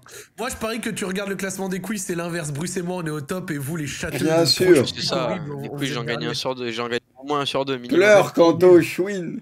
Vous me racontez. N'importe quoi. Pour les matchs de la semaine, c'est très très simple. Ça va être des matchs du week-end prochain. Il y avait des matchs dans la semaine, mais ce sera pour le week-end. Du coup, on a un Leeds Arsenal, on a un Séville Atlético, on a un Tottenham Liverpool, un AC Milan Naples et un Fribourg Bayern. Leverkusen, très beau match. Je pense qu'il faudra pas rater. Bruce, je pense que tu peux afficher le récap de tous les pronos. Je pense que tu l'as. On va voir un petit peu ce que tout le monde a mis. Après, on dit que je suis une régie frauduleuse alors que je suis au taquet. Ah mais t'es grotesque. Hein. Franchement. Zach, toujours J'ai la l'impression. T'as dit quoi? Zach, toujours la bulle, toi. Le moins un point qui va tomber pour Zach. T'es en train de sourire. Vamos, je suis virtuellement avant-dernier. Vous commencez à me saouler là. Je suis virtuellement, les gars, je suis pas dernier. Vamos. Je veux bien vous donner mes pronos rapides en live si vous voulez. Non mais Bruce, non, trop tard. Excuse, vous commencez à me saouler. Ouais, c'est lui qui les envoie pas et c'est nous qui avons le mauvais rôle. Mettez-moi -1, y a pas de souci. Ça... La vie de ma mère, je renvoie plus jamais un prono. Bah, tu seras épinglé en dernier. C'est bien. C'est pas grave, dernier alors. On va t'épingler. Non mais Zach, donne-nous tes pronos. J'ai vu les matchs sous les yeux. Oui. Donc je veux bien. Regarde, tu sais quoi, je te les donne vite comme ça, on passe à autre chose. Je vois Arsenal, Liverpool, Séville, Milan. Non, Milan, pas Milan, Naples. Milan, ils vont se faire défoncer. Ça sera moins 2 points pour toi. Et Leverkusen. Ok, d'accord. Le prono frauduleux. Le chat du FC Guez, lui, c'est très simple. Il a choisi Arsenal, Liverpool, Atlético, Milan et Leverkusen. Le récap des combis, Bruce, s'il te plaît. J'ai anticipé, Brock. Je l'ai mis avant que tu le demandes. Non, t'es chaud. Et on vous fait voter, du coup, c'est Kanto qui va jouer la super cote cette semaine, 6-15. Vous votez sur le chat, hein. Le sondage va apparaître grâce à notre régie bis Juan Bengus. Marseille contre Reims, Strasbourg contre Clermont, Paris contre Lorient et le Bayern contre Stuttgart pour Kanto. C'est la grosse cote si vous voulez la tenter. Bruce vous propose un Nantes-Lille. Moi je vous propose un nul entre Arsenal et West Ham et l'Atalanta contre la Roma. Et Zal, lui, l'Atlético contre Séville et le LOSC contre Bordeaux. Qu'est-ce qui te fait rire, Bruce? Qu'est-ce qui te fait rire? Brock, il est énervé contre moi. À chaque fois, il me parle mal. C'est terrible alors que je suis gentil là. Je comprends pas. Mais non, mais je te demande, je t'entends rire. Qu'est-ce que tu veux? Bah, il y a quelque chose qui t'a échappé. Oh, les amis, je dois bouger. Des gros bisous. Attends, Zach, 2 secondes. Ça va bouger toutes les fenêtres. Vas-y, on dit salut tout le monde. Parce que j'avais une cote à 5, c'est pour ça que je rigolais. Moi. Non mais t'inquiète, j'éteins pas ma cam. Bah vas-y, éteins pas la cam. Laisse le fond, y a pas de soucis. Vas-y, sinon ça va être ciao. Bon bah c'est cool. Ok, d'accord, c'est juste parce que t'avais une cote à 5. Bah je croyais que tu l'aurais vu. Braque, il est énervé contre moi. J'ai rien fait aujourd'hui, je suis gentil. Mais pas du tout. Il m'envoie des pics parce que je monte la conférence League et tout, qu'on n'aurait pas montré sinon. Je suis dégoûté, je croyais que j'avais bien bossé. J'avais pas du tout compris. Mais qu'est-ce qu'il fait, Zach? C'est quoi ce... mais je vous le dis, l'émission qu'on a fait ce soir, c'est l'émission la plus frauduleuse de toute l'histoire de Hors-Jeu. Franchement, depuis qu'on a commencé Hors-Jeu, c'est-à-dire il y a peut-être 4 ans, je crois qu'on n'a jamais fait une émission aussi frauduleuse. Déjà, honnêtement, Bruce à la régie, c'était déjà un signe que l'émission elle allait... Mais franchement, non mais là t'es dur, Braque. J'ai mis le page d'ouvert, j'ai assumé le truc, j'ai essayé de mettre les fenêtres, des fois j'ai trollé 2-3 fois pour jouer avec le chat. Non, vous êtes durs les gars, qu'est-ce que j'ai fait? On a été 6000 ce soir à regarder cette émission et vous êtes durs les gars avec moi. Je me suis pris la tête à préparer en express tout parce qu'on n'avait pas de Real aujourd'hui et on me tombe dessus. T'as été très bon, Bruce, moi je te le dis, t'as été très bon. Merci. Non, mais c'est normal, c'est quand les gens comment dire quand les gens savent qu'il va y avoir de la merde. Le mieux. Non mais quand les gens ils savent qu'il va y avoir de la merde, bah ils viennent, c'est comme ça. Ils savaient très bien que ça allait être frauduleux aujourd'hui. Donc vraiment, je te félicite pas, Bruce. Bon, non, mais vas-y, attends, tu m'as saoulé là. Non, mais t'as fait n'importe quoi, Non. Oh, si, non. Mais avec le chat, faut qu'il y ait une interaction, on se troll, on rigole, ils aiment ça. Braque, toi, t'es trop vieux jeu, toi. Prac, sérieux, oh. On a marre. On a marre de toi, Prac. Bruce, tu veux le comble ou pas? Le combi qui a été choisi, c'est celui de Zach. Et bah voilà, 0 point pour le chat. Oui, vamos. Le chat, la vérité, ils ont choisi le combi de Zach, ils prennent moins 1 point. Moins 1 point parce qu'il l'a pas donné. Moins 1 point pour le chat. Vamos. Vous avez perdu votre combi. Pleurez le chat. Vous pouvez aller pleurer avec Toto Wolf, ça vous ferait du bien. Ah ça vous apprendra à faire les petits malins là. Ouais, 0 point pour vous. Ah, les gamins, ils sont vraiment. C'est vraiment des gamins. Je suis mort. Mais c'était sûr, ils allaient choisir Zach. Mais c'est Juano, il a mis Zach alors qu'il n'y avait pas de combi de Zach. Mais il a raison, il a raison. Juano, il a entendu un piège, ils ont foncé dedans, il a raison. Bien sûr, ça leur fait du bien. Émission extrêmement frauduleuse. Bon, merci à tous. Désolé les gars, encore une fois, on devait avoir un Real aujourd'hui. Malheureusement, il était malade, donc voilà, on lui souhaite de la force à Tim. Bon rétablissement. Et du coup, on a fait avec les moyens du bord, les gars. Ça s'est fait, fait un peu à l'arrache au dernier moment. Donc voilà, j'espère que vous ne nous en voulez pas. Et puis voilà. Bah ouais, écoutez. Non, mais bon, merci à tous. Grosse force. Passez une bonne semaine. Bon courage pour tout ce que vous faites, les amis. Et on se voit lundi prochain pour une émission très spéciale. On sera en plateau et on sera 5. On a prévu de faire plein de on est sûr de rien encore. On va pas trop s'avancer. Bon, je pense que là, on peut dire que on devrait y être. Voilà. Ça devrait se faire. Merci Kanto, merci Bruce. Merci à tous. Et sur ce, les gars, on se quitte avec cette belle photo. Bonne soirée à tous, amusez-vous bien. Ciao. Ah là là là. Ciao. Terrible, c'est terrible.